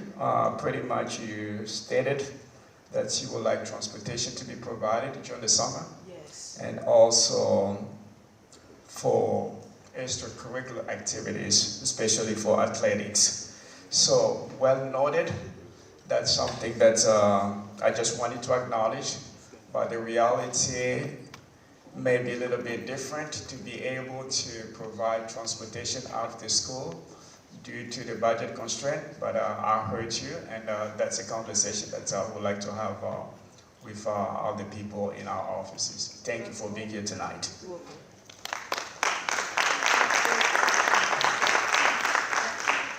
Parent Melina Fisher, you and I pretty much see each other every month. Thank you for your contribution, definitely, when it comes to special education, your talent, your knowledge. You were able to bring it every month when we sit around the table. So you added value. We're really very unfortunate that you're going to leave the district, but I just want you to be mindful that your contribution has helped the district as we're going to move forward. Danielle, we had a conversation. I understand that when the child is graduating, sometimes you have to move on, but I just wanted to say thank you for your contribution, your advocacy for all the parents. To our Riverside High family, Mike Bruno, thank you. Anytime I come to Riverside, intentionally, I came to your classroom so we can have a conversation. I just want to say thank you. To all our students from Riverside High, I just want to commend you. You made me so proud, just the way you articulated, the way you were polite as you were making your case. With that, I just want to say that I heard everyone, and I would like to pull 9C, line 10 and 11 from consent agenda at this time. So I heard you. Thank you for your advocacy.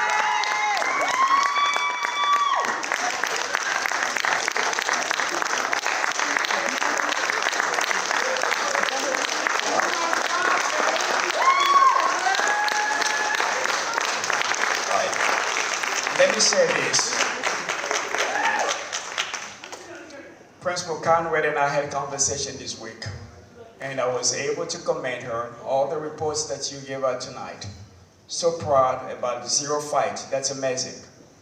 And we had that conversation.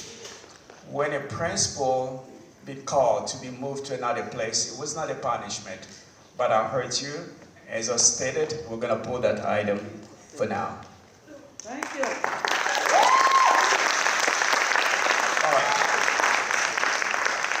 Parents, I heard you when you made a comment about screen time. It makes really a lot of sense. Let me work with my team and see what we can come up with. So Neopad being disconnected, I made these comments last time when I came in. I told our chief of academics to do program analysis. We realized that there were not a lot of users for this program for the money that we're paying. That's the reason why we made that decision. Burgard, alumni, I came to your school a couple of times, 3 times. It's not my job to put any of my staff on the spot, but I'm expecting when I put a principal in place to be able to do the due diligence.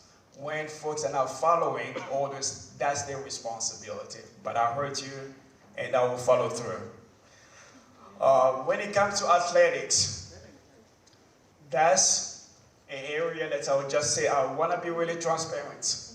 As you guys came in, you probably wanted your team or your school to be coupled with another school versus another, and I have to listen to different folks.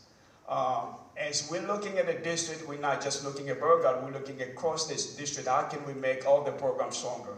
But I heard you, we'll have more conversation on that. Last in our list, I just want you to hear me when it comes to this conversation about cabinet getting raised. I just want to clarify that it's not just cabinet, it's exempt employees. We have 11 unions. When we brought the budget to the board, we were able to put about $10 million on the side. We knew that we were going to negotiate with different unions, all the 11 unions. But we have to be fair. We don't need to exclude exempt employees as well. The money was put aside for that purpose. 2 years ago, it's been 2 years, exempt employees, which means our attorneys and some other folks, they were now receiving raise or cost of living adjustment. Our BTF, BCSA, while we're negotiating the salary with them, or we're bargaining with them, July 1st, they are all going to get a step increase.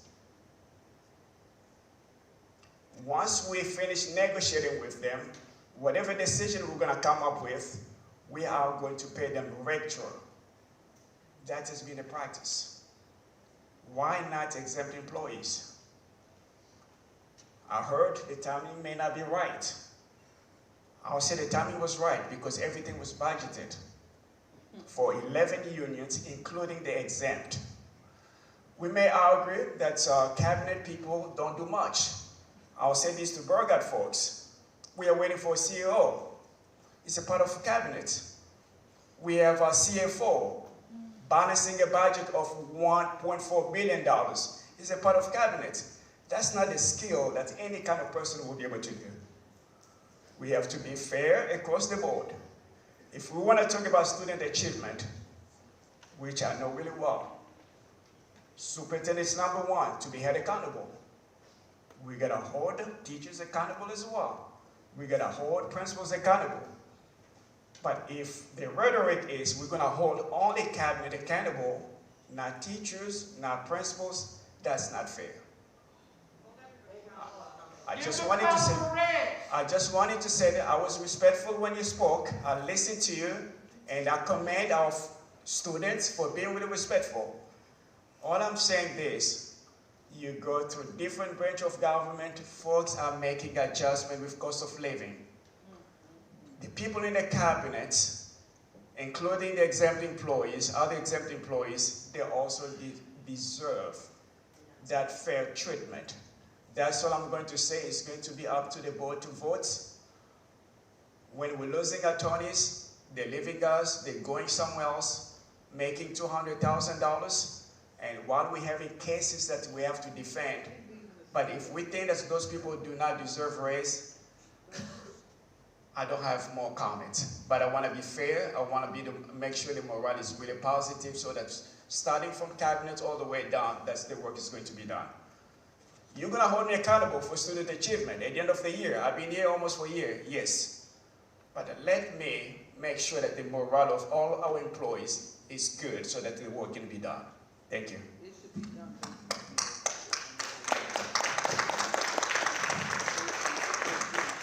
you, Dr.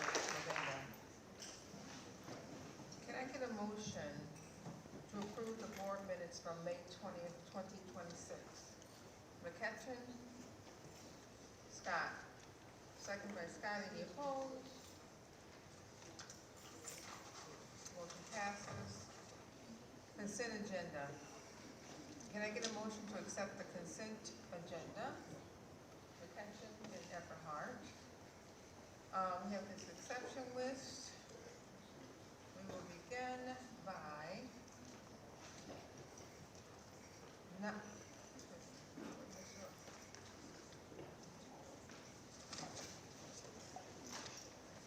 all right, 9C. Bowling. Administrative. I'm sorry? Oh, let's pull. Okay, we pulled that one. All right. Okay, 9D. We have 9D is exempt. That's still on the record, right? Board member Rodriguez.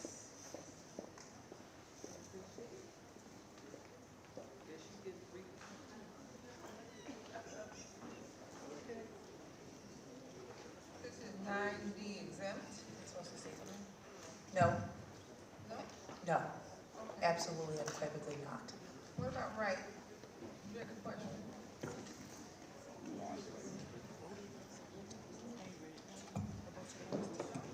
Okay.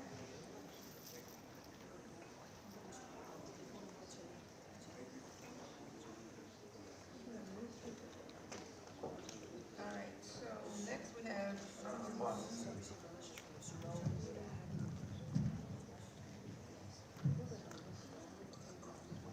Thank you, Dr. Brown and Superintendent Mbanga, members of the board, cabinet members. First and foremost, I would like to say that I have been an advocate of moving our schools forward since I've been on the board and even working in the school system. And I would also like to say I appreciate many of our cabinet members. I deal with them on a daily basis, from the likes of Ms. Crystal Simon. We got like an ASL like Dr. Cedric. I deal with Chief McGee. So many others that do such a great job, and I think they all deserve a raise. I never said that they do not deserve a raise. I just questioned the timing of the raise. I want to point out a few key points. They was already covered by our speakers. When we talk about the budget that we just passed last month, when we look at number one, we cut out pathways.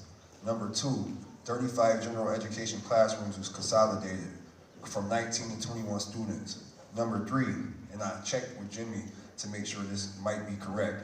He said it should be. 31 of our elementary education positions was reduced. Reading support positions was reduced close to 8. English language art positions reduced close to 11. Math positions reduced close to 13. Staff development positions reduced close to 7. CLRI was cut.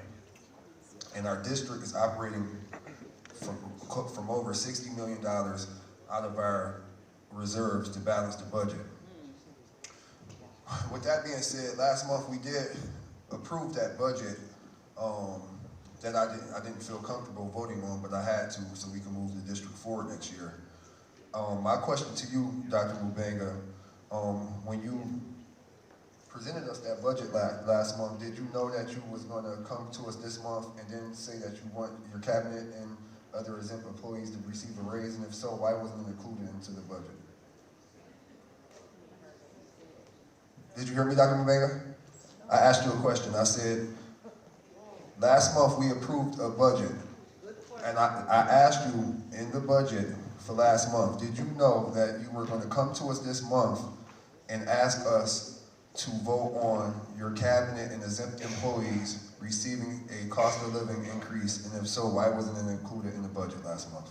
Yes. Why wasn't it included in the budget last month? No, it was included. It was? Yeah, it was included. Okay. Now, do you have data to show why they need a cost of living increase? You mean data? Yes. Did you do like a assessment?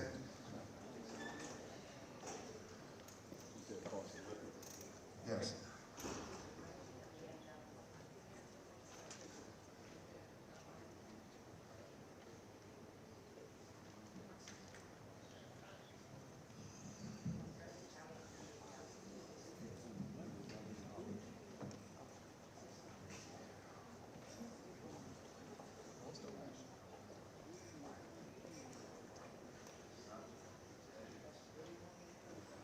Do you have data to show why you want the exempt employees to receive a raise at this point? Data means we're looking across the nation. Cost of living going up, gas and so forth. Employees have to have cost of living adjustment. As I stated before, BTF, BCSA, PECTA, everybody else, we are bargaining with them now. So for me to be able to bring 3% for a group of employees that did not get raised for the last 2 years, that's pretty much fair. So,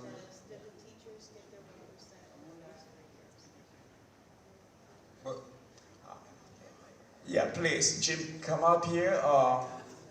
It was a part of the bargaining there. He knows how much did you were able to get last time.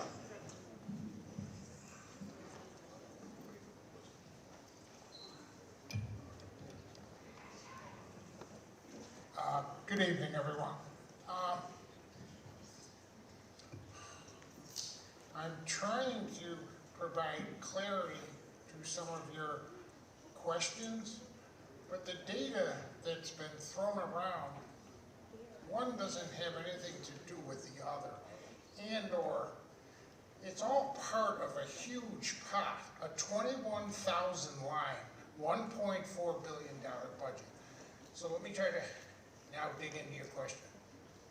The BTF contract, completely different animal than any of the other 10 bargaining unit contracts. The average increases. I wasn't expected to come up and recite this time. What was like an 8%, then a 4%, then a 4%, and then on top of that, there was a one-time signing bonus for millions of dollars. And this is for I'm sorry.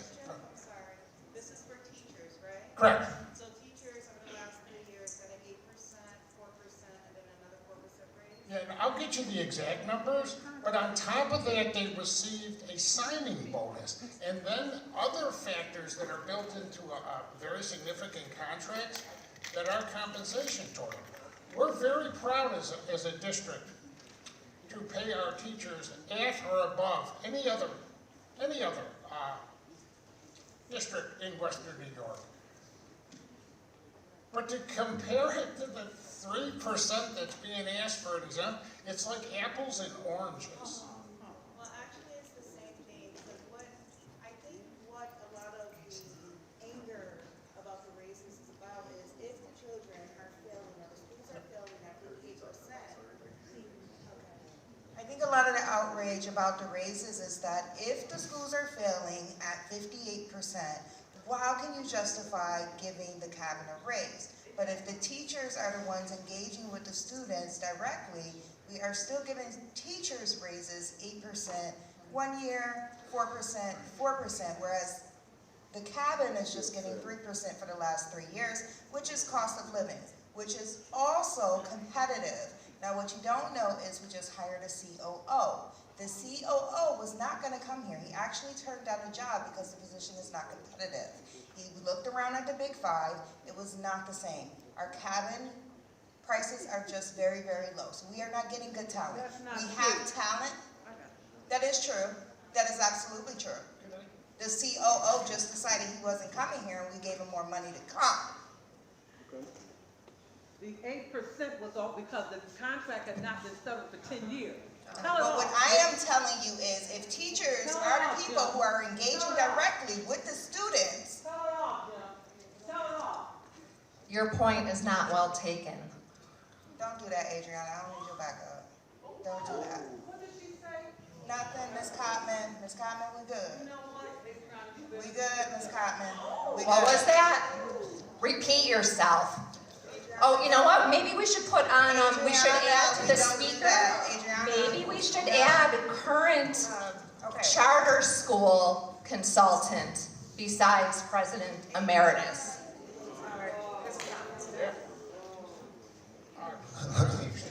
I'm gonna just say this, y'all make it very hard for anybody to want to be a school board member. Y'all do it. Y'all do it. I feel like I did this because I work in the school system. I did this because I work in the school system.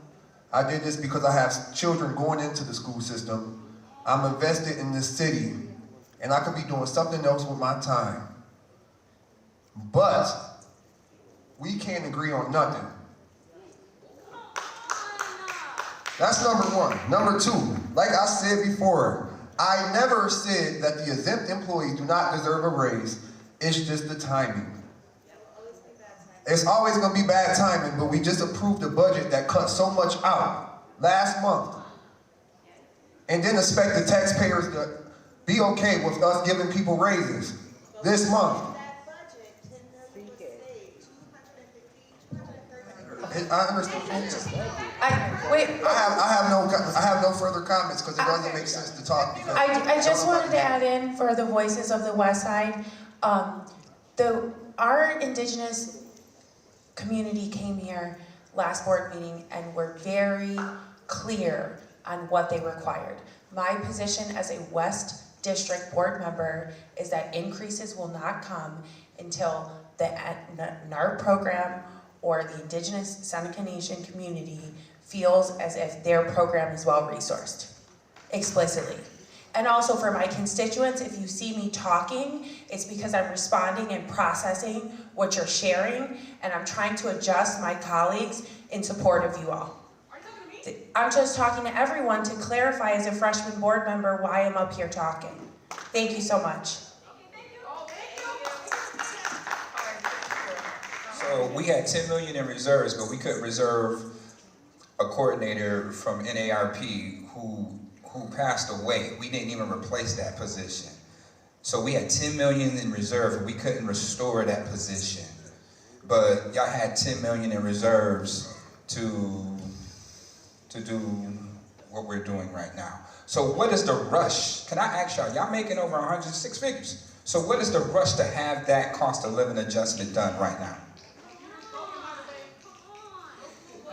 Board Member Hawkins, I would like to address this as myself, Jim Barnes, Yes, sir. CFO for your district. If you have questions on the budget, on the overall decisions and how they interrelate to one another based on data, such as students per teacher, such as classroom sizes, such as the effectiveness of departments and the number of FTEs they need. Going right to your question, please stop and see me. I'm always open, and I will give you a full explanation for all that, which I think I've already done during the budget process that you voted on. Yeah, but that wasn't stated that y'all, Excuse me, when people are talking, please, let's have some decorum here. Thank you. And you know, I guess I should explain something. I get a little frustrated. well, the constituents came here today for answers, right? So, we can't just say, come meet you in my office and stuff of that nature. And Jim, my questions isn't addressed to you. My questions is addressed to the superintendent. You didn't propose these raises, he did. No, but one, we're all in this together. It's the superintendent's budget. I put it together as well. I guess where my frustration comes from, when I get questions like that lobbed at me, with insinuations very close behind the thing, as if somebody's doing something wrong or somebody's pulling the shade over someone's eyes. None of that could be further from the truth. It's the most transparent budget process in New York State, and you need time to read it, to be involved during the process itself before you vote on it. Okay, so why that position wasn't restored for that coordinator? Why that position was just terminated? Because it was determined not to be needed. Determined not to be needed? Correct. That's correct. Jim, can you go back to your seat? All right, that's good. Thank you. Okay. Thank you. Julie, you have a comment, question? Hi, we do have the proposed code of conduct, which ties into here. I wanted to read our board responsibility to lead by example by conducting board meetings in a professional, respectful, courteous manner. I thought about this. I looked up Social Security beneficiaries, people receiving SSI, get a 2.8% cost of living adjustment. Yes, the salaries seem relatively high depending on who you compare it to, but when you compare to the same position with the same education, we have a lot of PhDs and advanced degrees in education and a lot of years of experience. We are low for comparable positions with the Big Five. So I will be voting yes for this. And I just wanted to remind us all of our responsibilities here at the table. Thank you. Thank you. All right, any other comments on this particular subject? Because I failed to, I have one more comment, VP Everhart. President Everhart. I'm sorry, President Brown. I'm sorry, Dr. Brown. I have one more comment. VP Zillage, I appreciate your comments about code of conduct and being a leader and how you act in front of the public. When I became a school board member, you asked me for my vote, and I voted for you because I thought you would be a good leader. You can't tell us to do things that you don't do. You have to lead by example. You are the board leadership. So when you yell and scream at the audience because they're saying something that you don't like, you can't then tell me the code of conduct or board governance. That's not how this works. So you are the board vice president, act like the board vice president. I expect you to be the board vice president. Thank you. Well, maybe you could have Sharon come back to the table with you next time you go out in the crowd.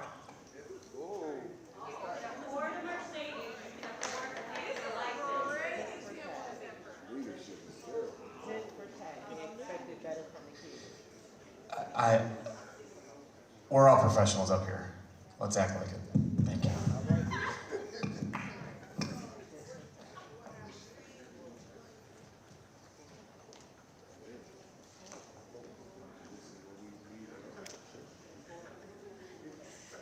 Hello?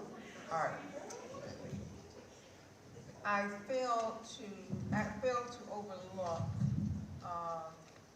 the superintendent's update.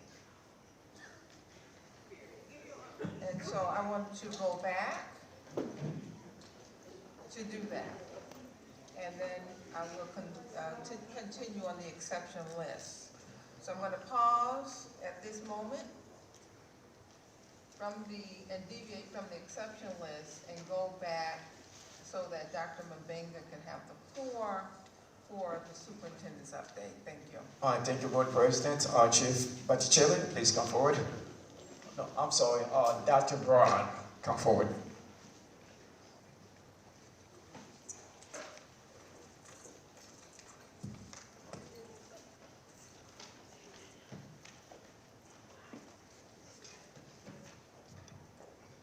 Good evening.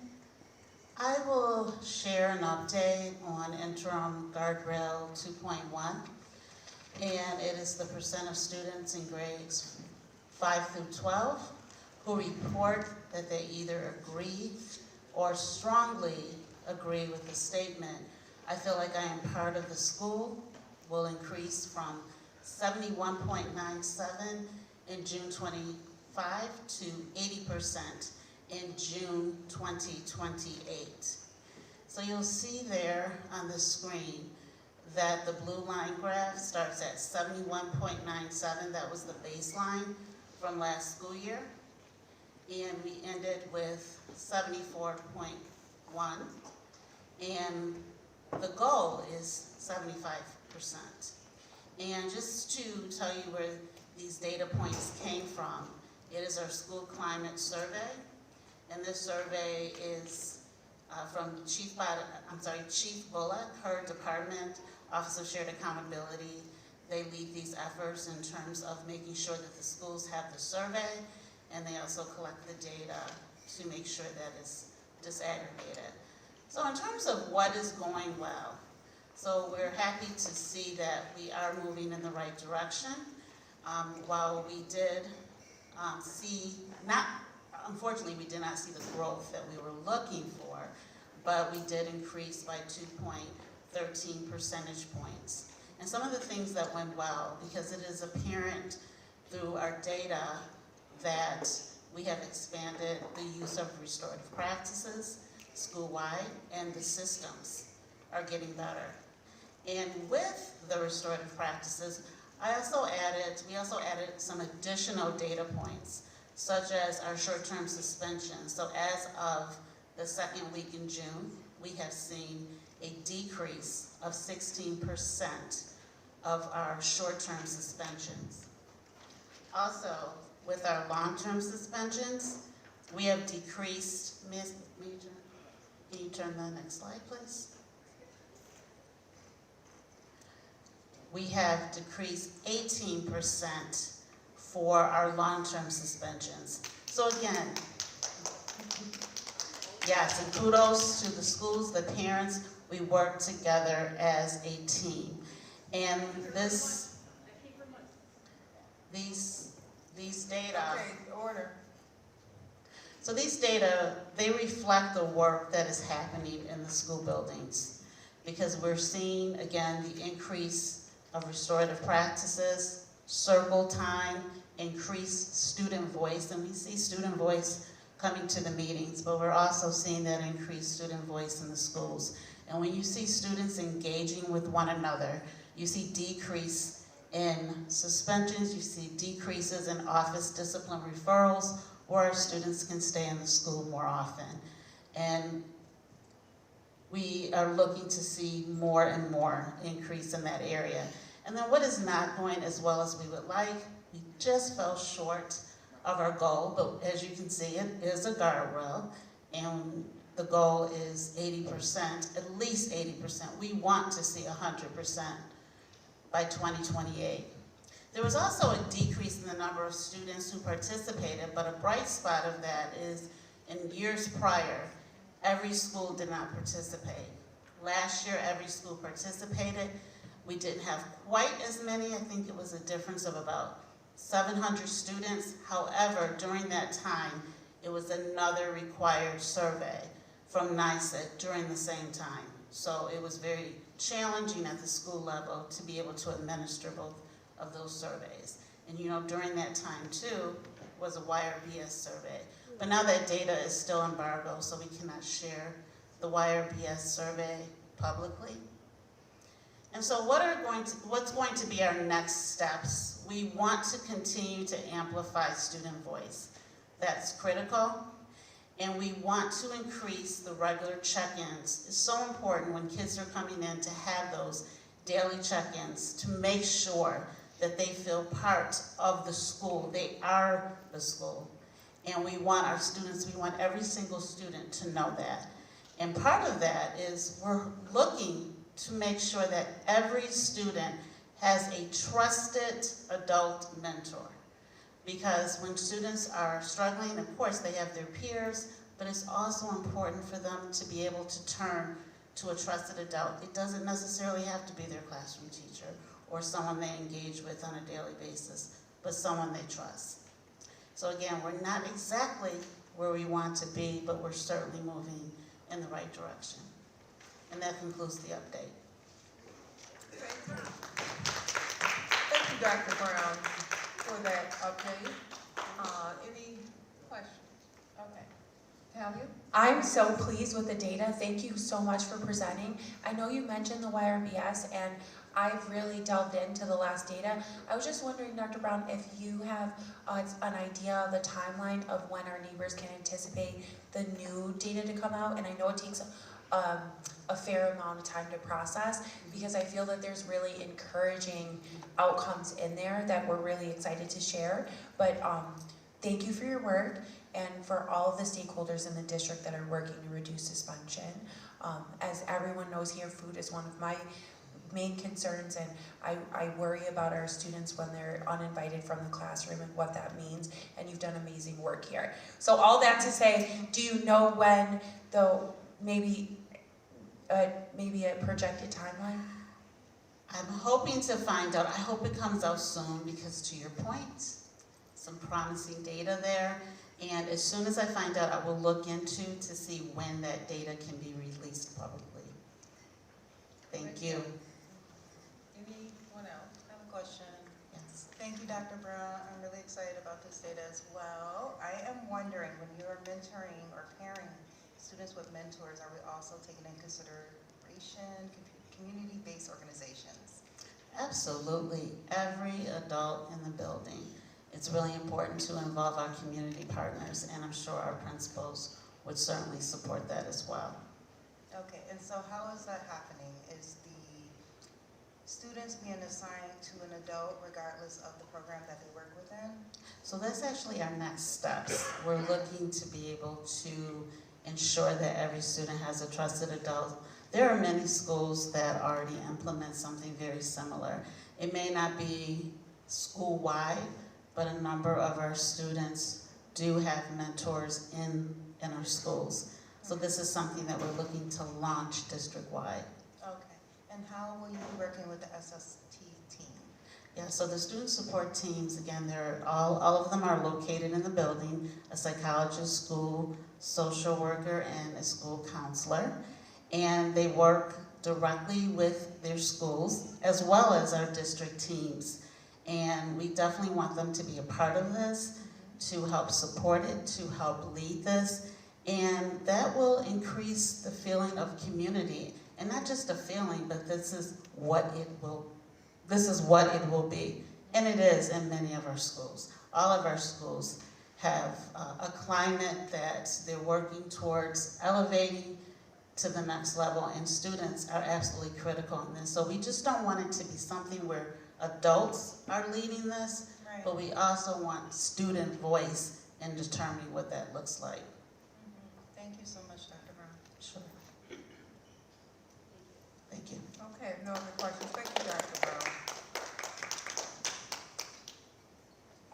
Our student is not here.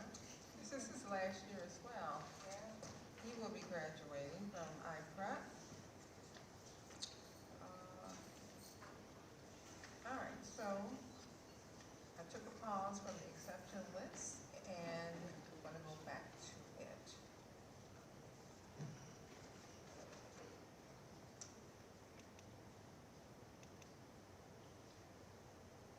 All right, so we have 11E. And that is a question for Hawkins and Wright. Board Member Hawkins. As a universal pre-K community-based organization supplemental.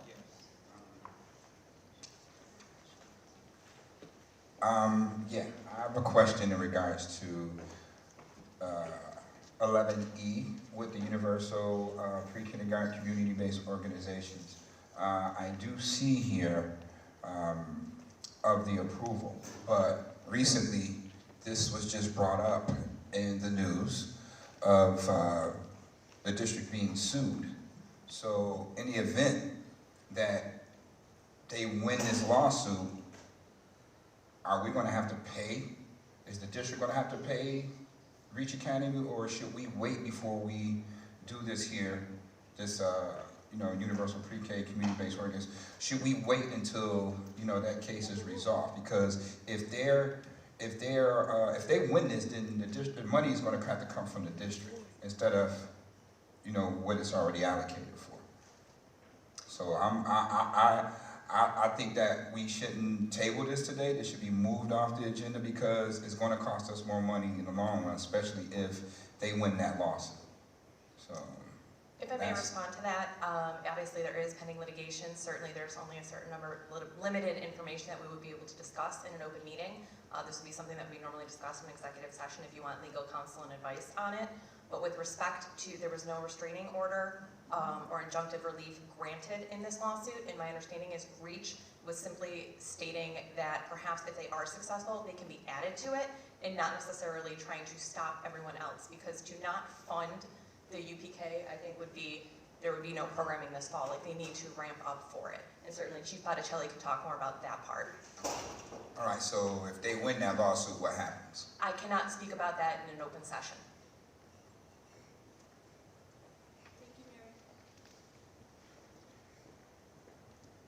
Okay, do you have anything else to add to that particular question at all? Just that this is supplemental on top of what was already allocated because extra funding came through. Okay. Right. All right, you good, Board Member Hawkins? Yes, I guess we'll have to pick that up with Chief Scarpino at a later time, but I'm just, hey, I had a question that. Yeah, that's fine. I had to ask that question. Board Member Wright, you had a question also. Are you okay? Okay. All right, so it's a possibility that could be added. All right, so the next one.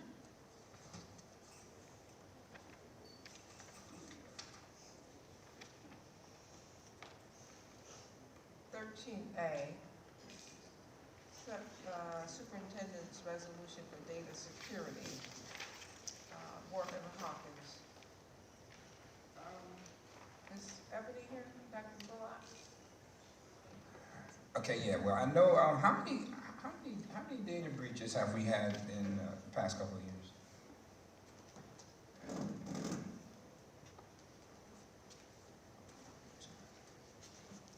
I don't know the exact count of the unauthorized disclosures. I don't know that exact count off the top of my head.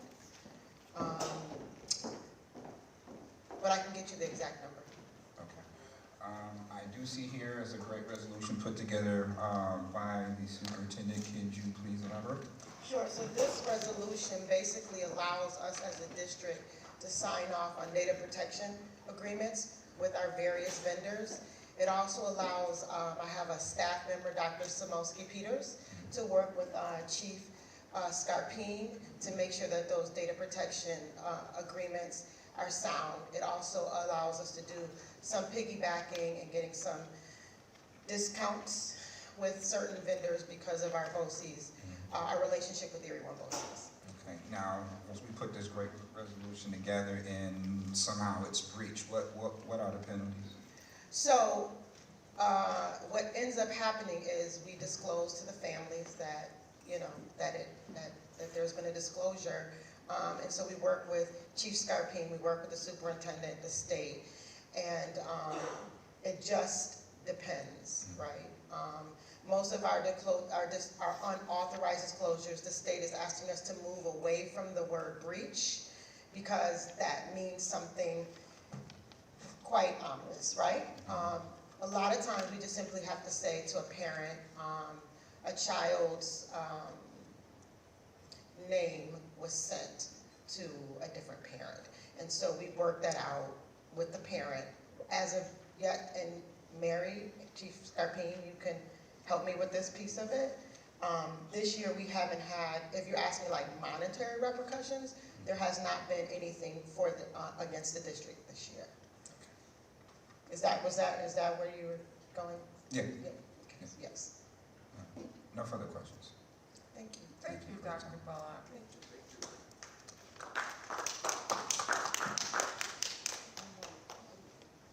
Next, 17. 17E. University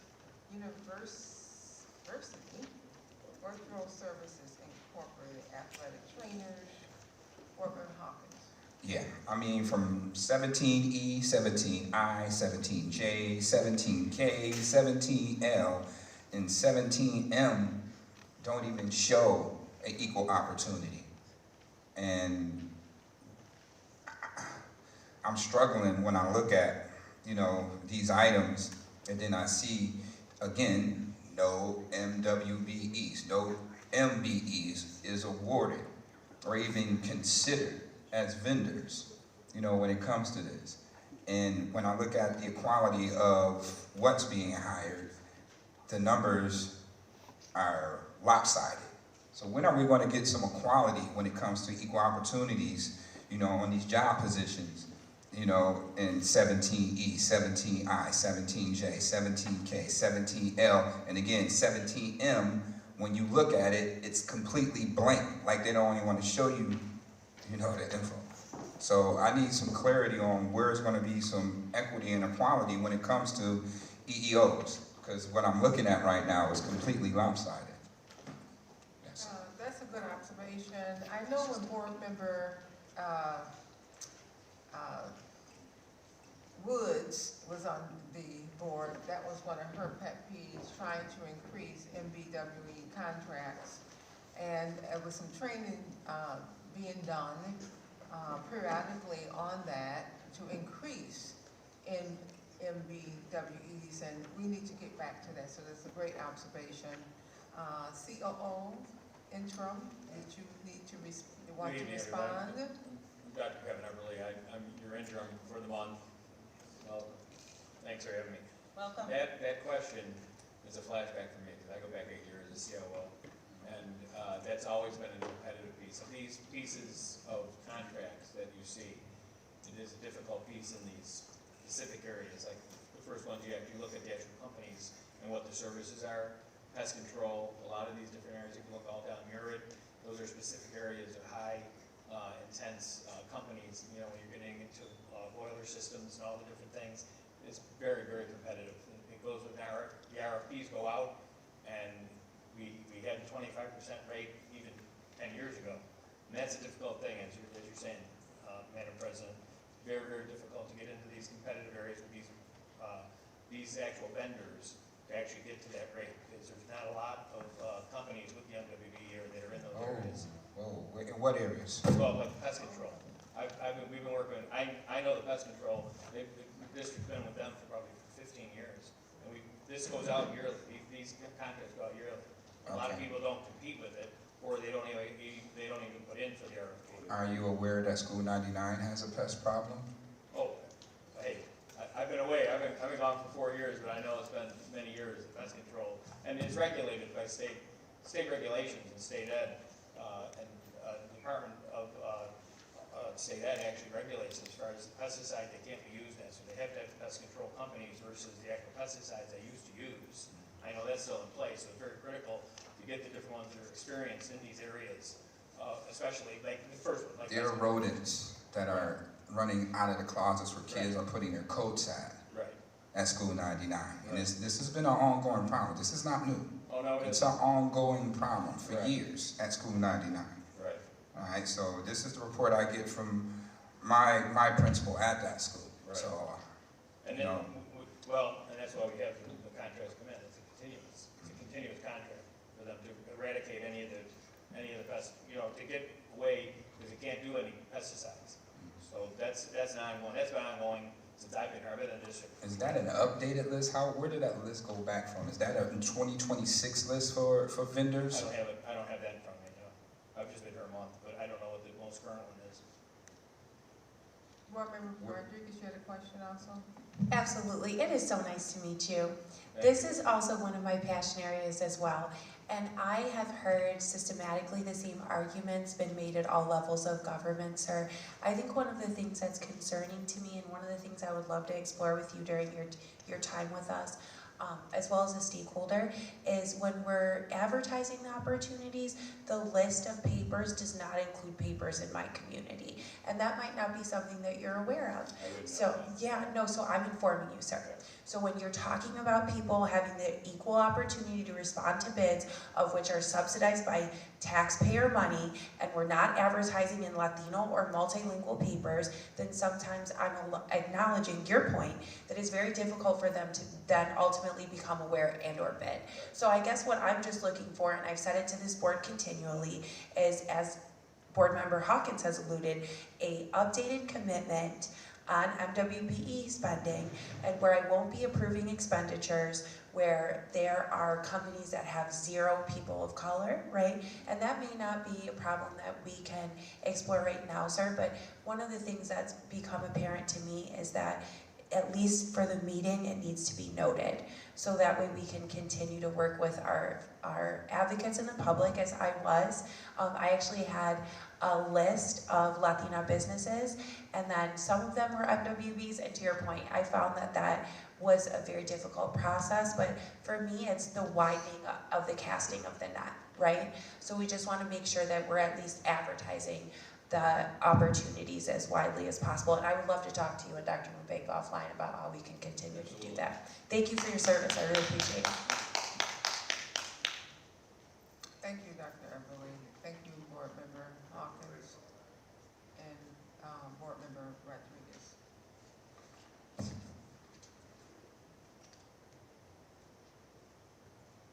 Moving right along, I think this might be the last one. 18. Okay. Council of the Great City Schools Annual Membership 2627. Bowen. And Scott, are you in? Okay. And then Zulish, you had a question mark. So did you have a comment here, Eric, Board Member Bowen, and Zulish?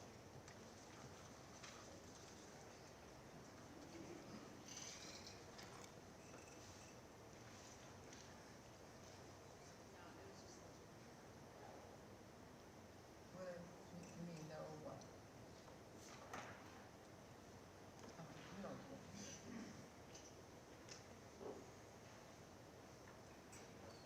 Well, we would do that.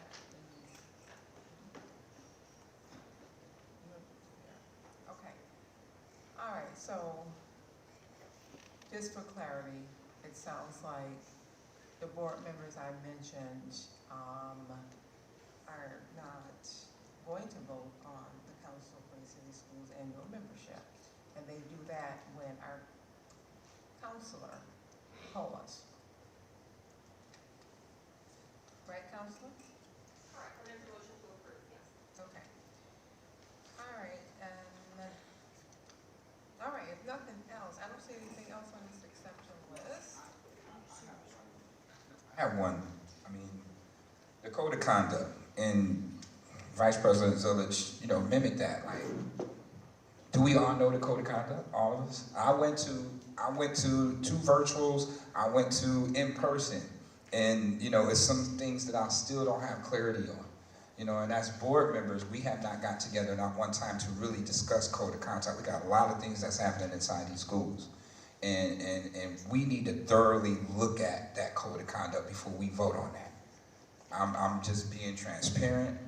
We just can't just keep looking at stuff and just letting it go through the agenda, and then all of a sudden we're victims of the same thing that we're voting yes on. So it don't even make any sense. So we can do a thorough, just review of this code of conduct as a board. That's what I would recommend instead of voting on it tonight. Dr. Brown, can you come up here? I think what was happening this time, Board Member Hawkins, is that the AG did investigation, and there's some timelines that must be met with that code of conduct, and that was really one of the rationales for making those amendments, correct, Dr. Brown? Because you have a timeline to send to the Attorney General. Yes. Based on her investigation. Yes, so the code of conduct with the draft that was submitted to you, it has been thoroughly vetted. We had public meetings. We kept the survey open to continuously receive feedback. And also we had a lot of rich conversation with the Attorney General's office, and they provided that approval that you received today. And, we did get some additional feedback, and we made sure that they understood that the final determination and approval is through the Board of Education. So we do have a strict timeline, and because we're looking forward to implementing it, we have some rich changes, and it is the implementation and the PD that will come along with this code of conduct that we believe will certainly support our students to a much greater level. What is the deadline date? The deadline date, we would love for it to get approved today so that we can... What is the deadline date that the Attorney General has given you to come with this? Well, the original deadline that they provided was that they would get us feedback by May. So the goal is to have it done in the summer. I don't have it before me right now, but to have this published so that it will be ready by the time students come to school in September, which we have to print, we have to prepare a lot of information. Prior to that, we have a professional development with administrators coming up, so we want to have a final document. And I have one more educational support on July 8th that we can definitely discuss this in passing, or whatever the case may be. I just want to ask Board Member Hawkins, are we thinking the student code of conduct or the board's code of conduct? Well, it's all intertwined, right? Because it No, says... it's two different ones. I'm sorry. So the one that we're talking about that we're passing today is the student code of conduct. And the one that I think you're thinking about is our code of conduct that we still need to work on. I'm saying everything. But the student code of conduct, remember when Dr. Brown sent out the meetings, we all went to the meetings, we were able to give up our data. Yeah, but there's certain things in there, there's certain things that I've seen in there that says that, you can report to a board member of some wrongdoing whenever they feel like it, and it should be immediately. If something happens to a student, that we're not important to be notified about it. No, what I'm saying is, so there was a certain date that Dr. Brown opened up the code of conduct for us to send off, to read it, and then send off our contributions. And then when it closed, that's when she gave it to the AG. The AG approved it, and then she brought it back, and then Adriana, she wanted some amendments, and she went in and amended it. Okay. So if you want to amend it. Right. Yeah, I have some amendments. I definitely have some amendments. Is that correct, Dr. Brown? I believe we're both voting today. Today, yeah. It was submitted to the board docs on Wednesday. I think, I just, like, related, maybe just for us, just to, maybe go back to something we used to do last year was submit written questions based on the board docs agenda, and that way we all saw what we were all asking and got answers. Just, maybe you don't have the answers we're looking for, like surprise at the table kind of thing. And I don't remember if it was Are you talking about, it sounds like the agenda diet, because right before our district clerk retired, we put in place the individual meetings, right? Is that what you're talking about, right? As in lieu of the written questions? Yeah, I just think sometimes we come with like questions or maybe like 10 seconds before making a decision. It's hard when you're getting, just to compare it from when I came onto the board and what we did and then now. I can only speak for myself. It was a little easier for me to submit written questions, get a written answer, and then if I had a follow-up, go from there at the table. So it was submitted to board docs, a couple of weeks ago, but then with your. I guess I'm just. Yeah, that's not commenting. something that Dr. Brown would do. That's a board thing. I'm just opining. Okay, so that's a board thing, Dr. Brown. I apologize. Any other questions for Dr. Brown pertaining to the code of conduct? We appreciate your time. Thank you. Thank you.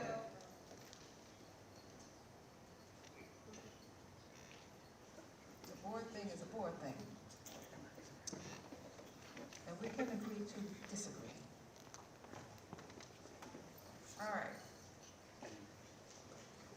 So if nothing else for the exception list, Counselor, please poll the board.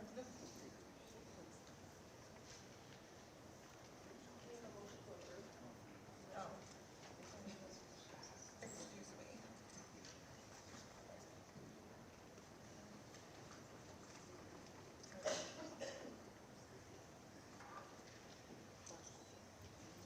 May I have a motion to approve the consent agenda? Any opposed?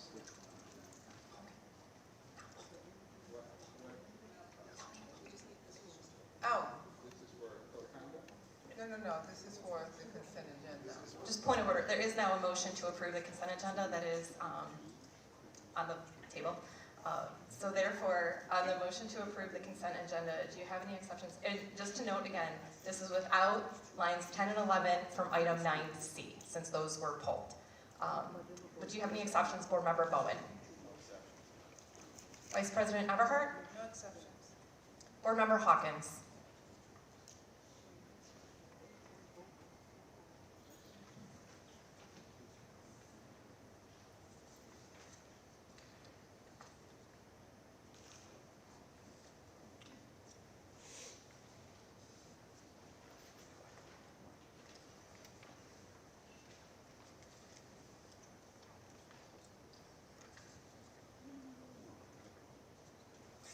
Can you come back to me, please?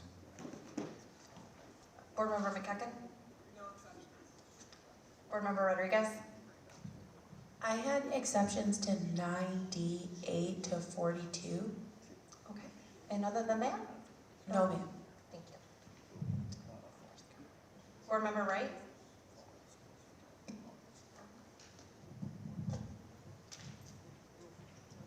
I have an exception to line 9,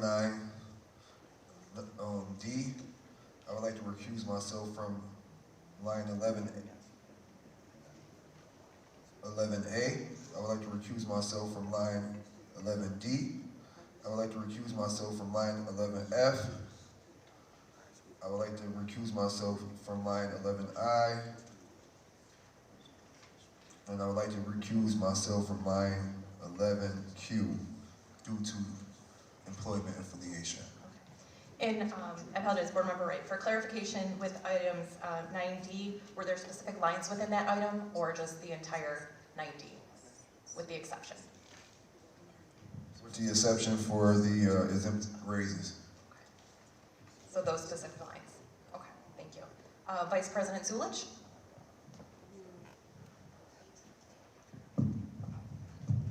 $18K. And other than that, no exceptions? On that, no exceptions. Thank you. And President Evans Brown? No exceptions. And back to Board Member Hawkins. 17E, other than that, no exceptions. All right, thank you. The consent agenda has passed. Oh, 9D to 42, I'm sorry. 9D, 8 to 42? 8 to 42. The consent agenda is still approved. Thank you. Board member resolutions.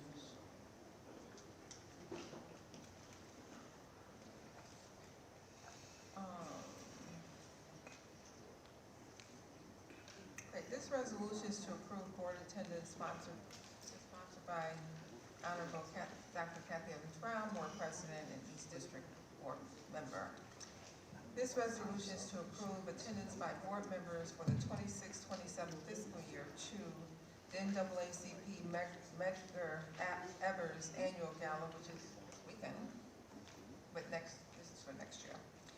Buffalo Urban League Annual Gala, the annual Hispanic Heritage Community Graphics, and the Black Achievers Annual Awards and Honorary Celebration.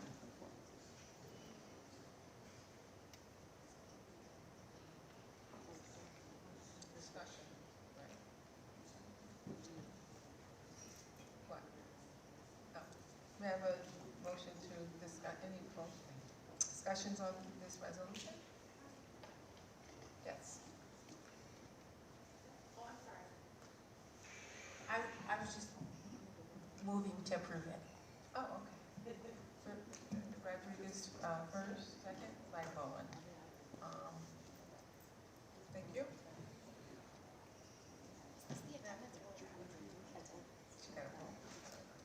To the board, on the motion to approve, I believe this is the board resolution approving the board attendance. How do you vote, Board Member Bowen? Yes. Vice President Everhart? Yes. Board Member Hawkins? Yes. Board Member McKecken? I thought it was the second one for attendance. It is. Based on what was read. Oh, sorry. Board Member Rodriguez? Aye. Board Member Wright? Vice President Zulich? Yes. And President Evans Brown? Yes. It is unanimously approved. Thank you. This resolution is to approve board travel, sponsored by the Honorable Dr. Evans Brown, board president, East District board member.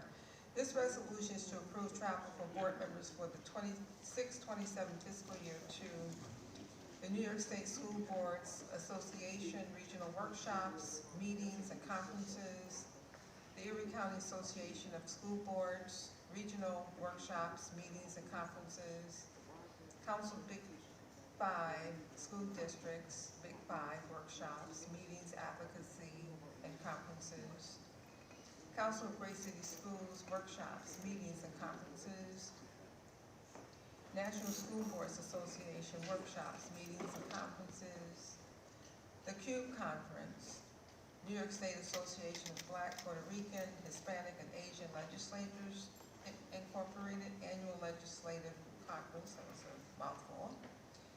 And lastly, New York State Caucus of Black School Boards Members, a subsidiary of New York State School Boards Association. May I have a motion?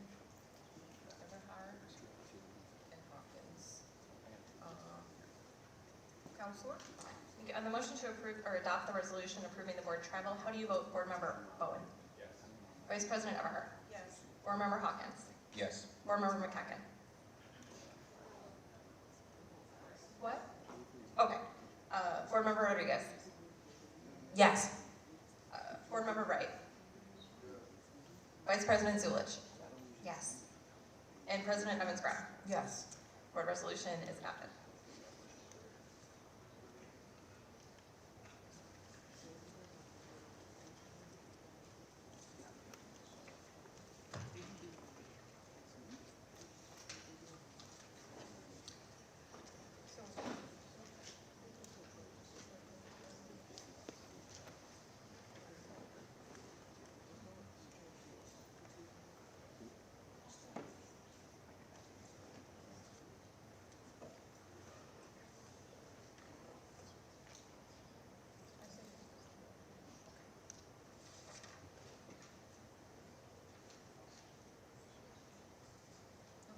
So may I have a motion to approve Mr. Jason, and I'm probably gonna mess this name up, is Bont as charter school trustee at Enterprise Charter School? Aye. Board Member Rodriguez, Board Member Bowen. Any opposed? Okay, motion passes. Can I have a motion authorizing the district to fully settle pending litigation more?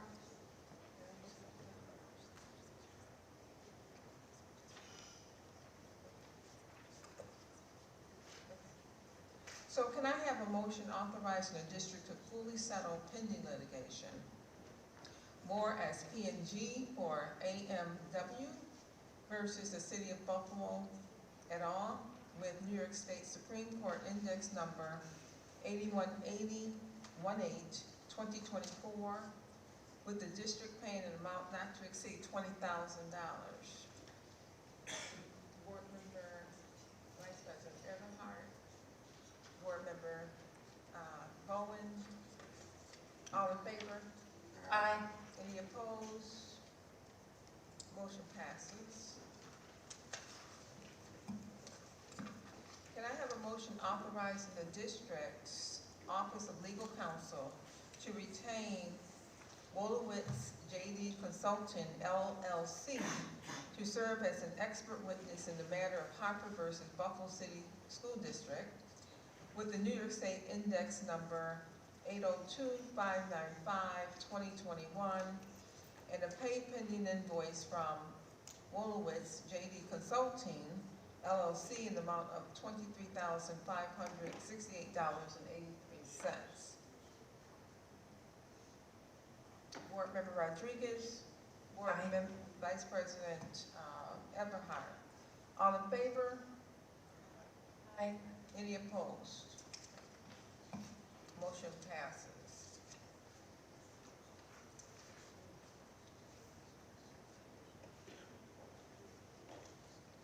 So, this is still unfinished business. This is a statement from the Board of Education regarding allegations against a board member. Buffalo, New York, June 17, 2026. The Buffalo Board of Education has identified and will be contacting an outside independent firm to investigate allegations against a board member to move forward with addressing these allegations. Once the board finalizes the agreement with the independent firm, it will share the name publicly. Thank you.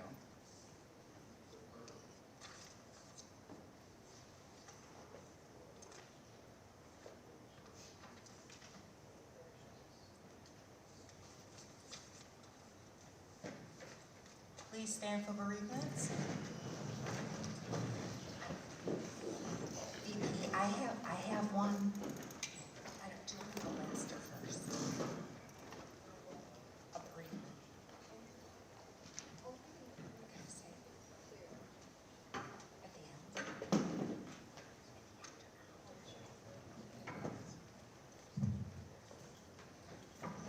Bereavements for June 17th, 2026.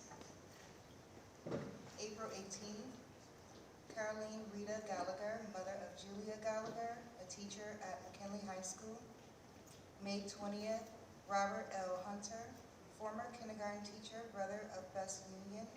President Gwendolyn Carter, uncle of Melvin Ronald, teacher aide at School 17, and Carrie Jones, teacher aide at Burgard High School. May 25th, Barbara Ann Lyons, mother of Rachel Lyons and Elizabeth Lyons Duke, both teachers at BPA. May 28th, Lasagna Noble, a teacher at School 80. May 31st, Patricia A. Hiskins, retired BPS teacher, wife of Richard Hiskins, former BPS assistant superintendent of finance, mother of Melissa Hiskins, pre-K teacher at School 99. June 4th, Kevin Fritz, a math teacher at Olmsted 156. June 6th, Cheryl Lewis, retired systems administrator who devoted 39 years of dedicated service to the Buffalo Board of Education. Throughout her career, she provided exceptional leadership in managing teams and systems, leaving a lasting impact on colleagues, students, and the district. June 9th, Lagonia Quitek, grandmother of Michael Swula, principal of School 19. June 10th, Carol Ann Smith, retired teacher assistant from BPS, sister to Rochelle Morgan, retired teacher at Arthur O. Eve School of Distinction, School 61, and Michelle Morgan, school clerk at Dr. Charles R. Jew, Science Magnets, School 59, cherished aunt of Jeffrey Turner, teacher assistant at School 84, and Nicole Cotman, teacher at School Nan M. Wood Community School of Excellence, number 53, and Martin Luther King Cultural Institute, number 48. We have a moment of silence. Oh, and two more from VP Solution. Okay, one more. One more. That's okay. Okay. So on behalf.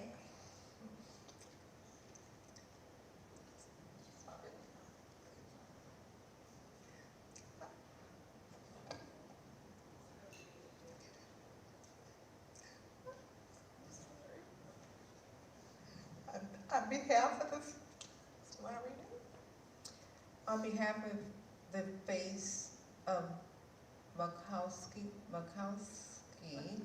MPTO committee and members and the entire Makowski school community, we honor and remember Mr. Thomas Young, who passed away on May 28th. Mr. Young was a dedicated PTO member and devoted community volunteer whose unwavering commitment to our students and families made a lasting impact on our school. For many years, he faithfully supported our after-school theater program, helping to inspire, mentor, and encourage countless students. And his legacy will continue to live on throughout the lives he touched. And then you got that second one, that young lady, the kid.